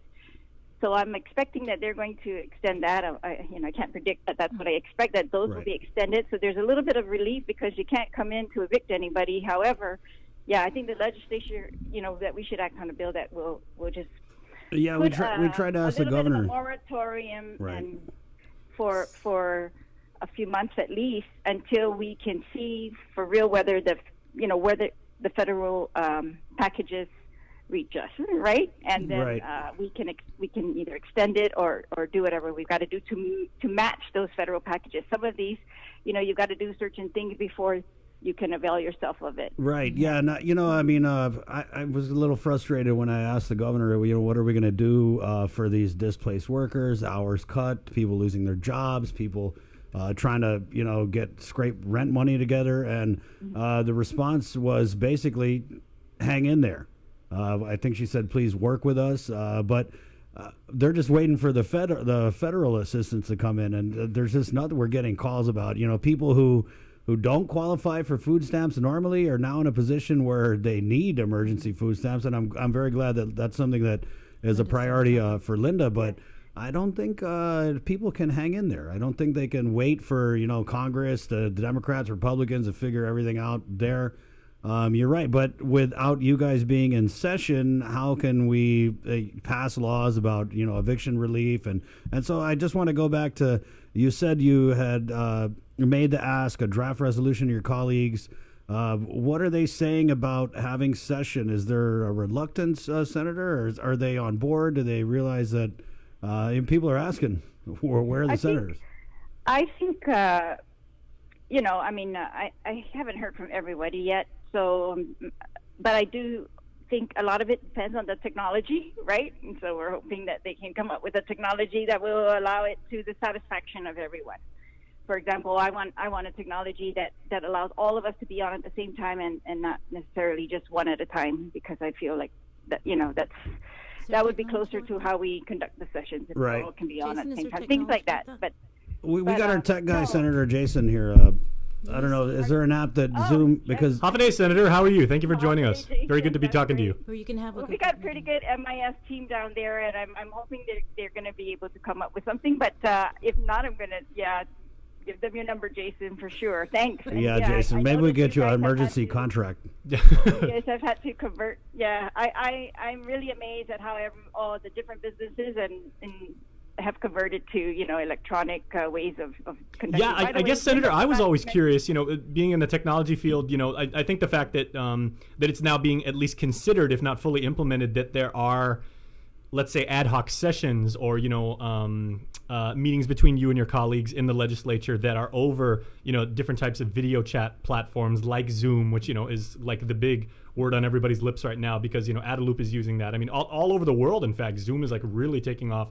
Yeah. There are also platforms like Slack and like Google Classroom for the education sector. They're using that. I was always curious to see, like, is it in anywhere allowed in Guam statute that if sitting senators, and sitting is kind of the operative word, if they're not physically in the same space, can that still be considered like an acceptable session? Basically, you can have a virtual session. There's nothing.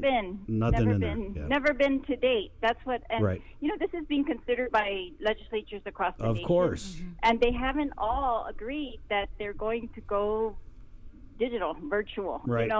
Because the other side of this whole equation is, of course, the public, right? And so that's what I'm saying. I'm one of the last people that says let's change the rules, but because the rules are intended to protect the public, to make sure the public can see, every second of what is transpiring in there, how right. these decisions are being made. Mm-hmm.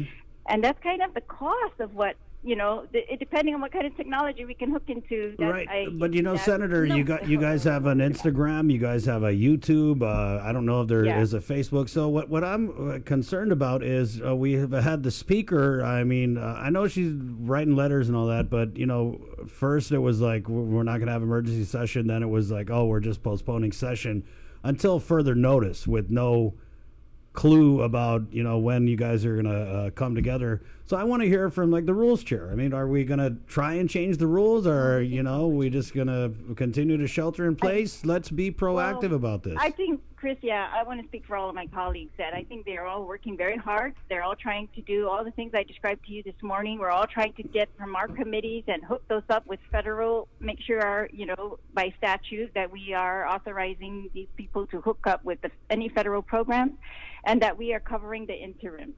And that we are trying now, I'm hoping everybody's on board to try and figure out a technology that puts us, able to physically act, just while we continue to isolate, from each other, something like that. And so I'm hoping this can be fleshed out very soon, because yeah, because Definitely, Senator. I mean, there are private sector workers out here who don't. I mean, I love my government and Guam employees, but they're getting paid. And you're right. Yeah. You and your colleagues need to step up and fill in the interim. And that's why I kind of had a problem with the governor telling everyone, "Hey, hang in there." Well, yeah. The thing is, I mean, Chris, you have to admit things are changing every day too. Right, so even something I worked on, for a week, it's completely flipped, in a day. Yeah, and so those things keep changing too. But there are some good things that are happening. I feel like, for example, we've got the banks have put a hold on mortgages or collections on mortgages for residences. That's great, and I think if we can help landlords a little bit, that then putting a moratorium on evictions is going to definitely help the tenants. And when people call me and I tell them, right now, we've got a little bit of a reprieve at least until March 30, and as long as the courts are closed, because we can't go through the eviction hearings, right? But I think if we can get something done in that time, that it would just be a temporary measure until, like I said, we match up either with the federal measures or just something more permanent. Right, and so I guess, go ahead. But one thing Linda didn't mention, and I want to make sure I don't forget to say this, is the public health has hooked up to, they're accepting almost all their applications for welfare benefits, new applications by email. So I'm sure email is still a challenge for some people, but it does open it up quite a bit. So if you can, get into email, then you can apply for those things from public health. And so I was very grateful that was expanded. They've expanded telemedicine, right? All the insurance companies agreed to this, and I think I told you this before, but I just think, every day they continue to have challenges, and the clinics and the pharmacies, they go to the insurance companies, and they've been they've been responsive. So I want to say I'm grateful for all of these people for working together. It's a really difficult time, but you can really see they're trying to work together. They're trying to help the patients, and I'm grateful for that. And they're without a bill being passed to mandate them to do this, they are voluntarily doing it. And so I'm very grateful for that. I think we still have challenges. The testing is still a huge challenge. There's a challenge in getting things here. And that's what I spend a lot of my days is tracking down, when pharmacists call me and say, we need to get this medicine. Our suppliers in the States are only allowing us a restricted number, just like Linda's saying for the test kits. This is what's happening across the nation. And so, we just have to be as aggressive as possible to keep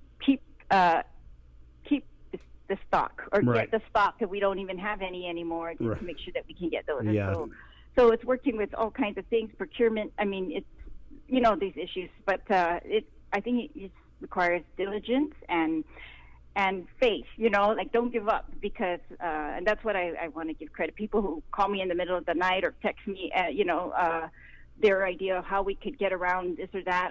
I appreciate that, because I can follow up and it's working. I think we are getting around some things, and we are getting longer refills, early refills. We're getting, things that are in very short supply. So I think we just need to keep up with that. We have to, the courts. I'm gonna call them today and see if they're going to be extending their March 30th, in line with the governor's recent proclamation. I expect they will do that. But and I want to give credit, because I know you had a discussion this morning regarding the homeless, but that one of the first things I looked at in the governor's, I think it was her first executive order, when she outlined what was essential, the shelters were definitely listed as essential. And I completely agree with that. They are essential, and these people are going to work in these shelters every day. And, our shelters were always at maximum capacity, always. This has been one of the biggest issues we've had, right? And finding alternate ways. And so, but I know that our community's really been stepping up and providing food, and I just want to thank these shelter workers for doing all that they have done, and for pretty much committing to do it for the duration of this and beyond. All right, thank you, Senator. We got to run, but appreciate your time this morning. You got some big committees, and we're glad you were able to provide some perspective on what's going on. I want to thank everyone who's working very hard, and I think that there's a lot of hard work going on, Chris, in the community. So I just think don't give up, but don't stop working. We just all have to keep working. Thank you. Okay, thank you, Senator. All of you. You guys are doing a great job. Thank you very much. Bye-bye. All right. And well, those shelters that Senator Terlahi was referring to, the Ali Shelter 1 and 2, Sanctuary Incorporated, and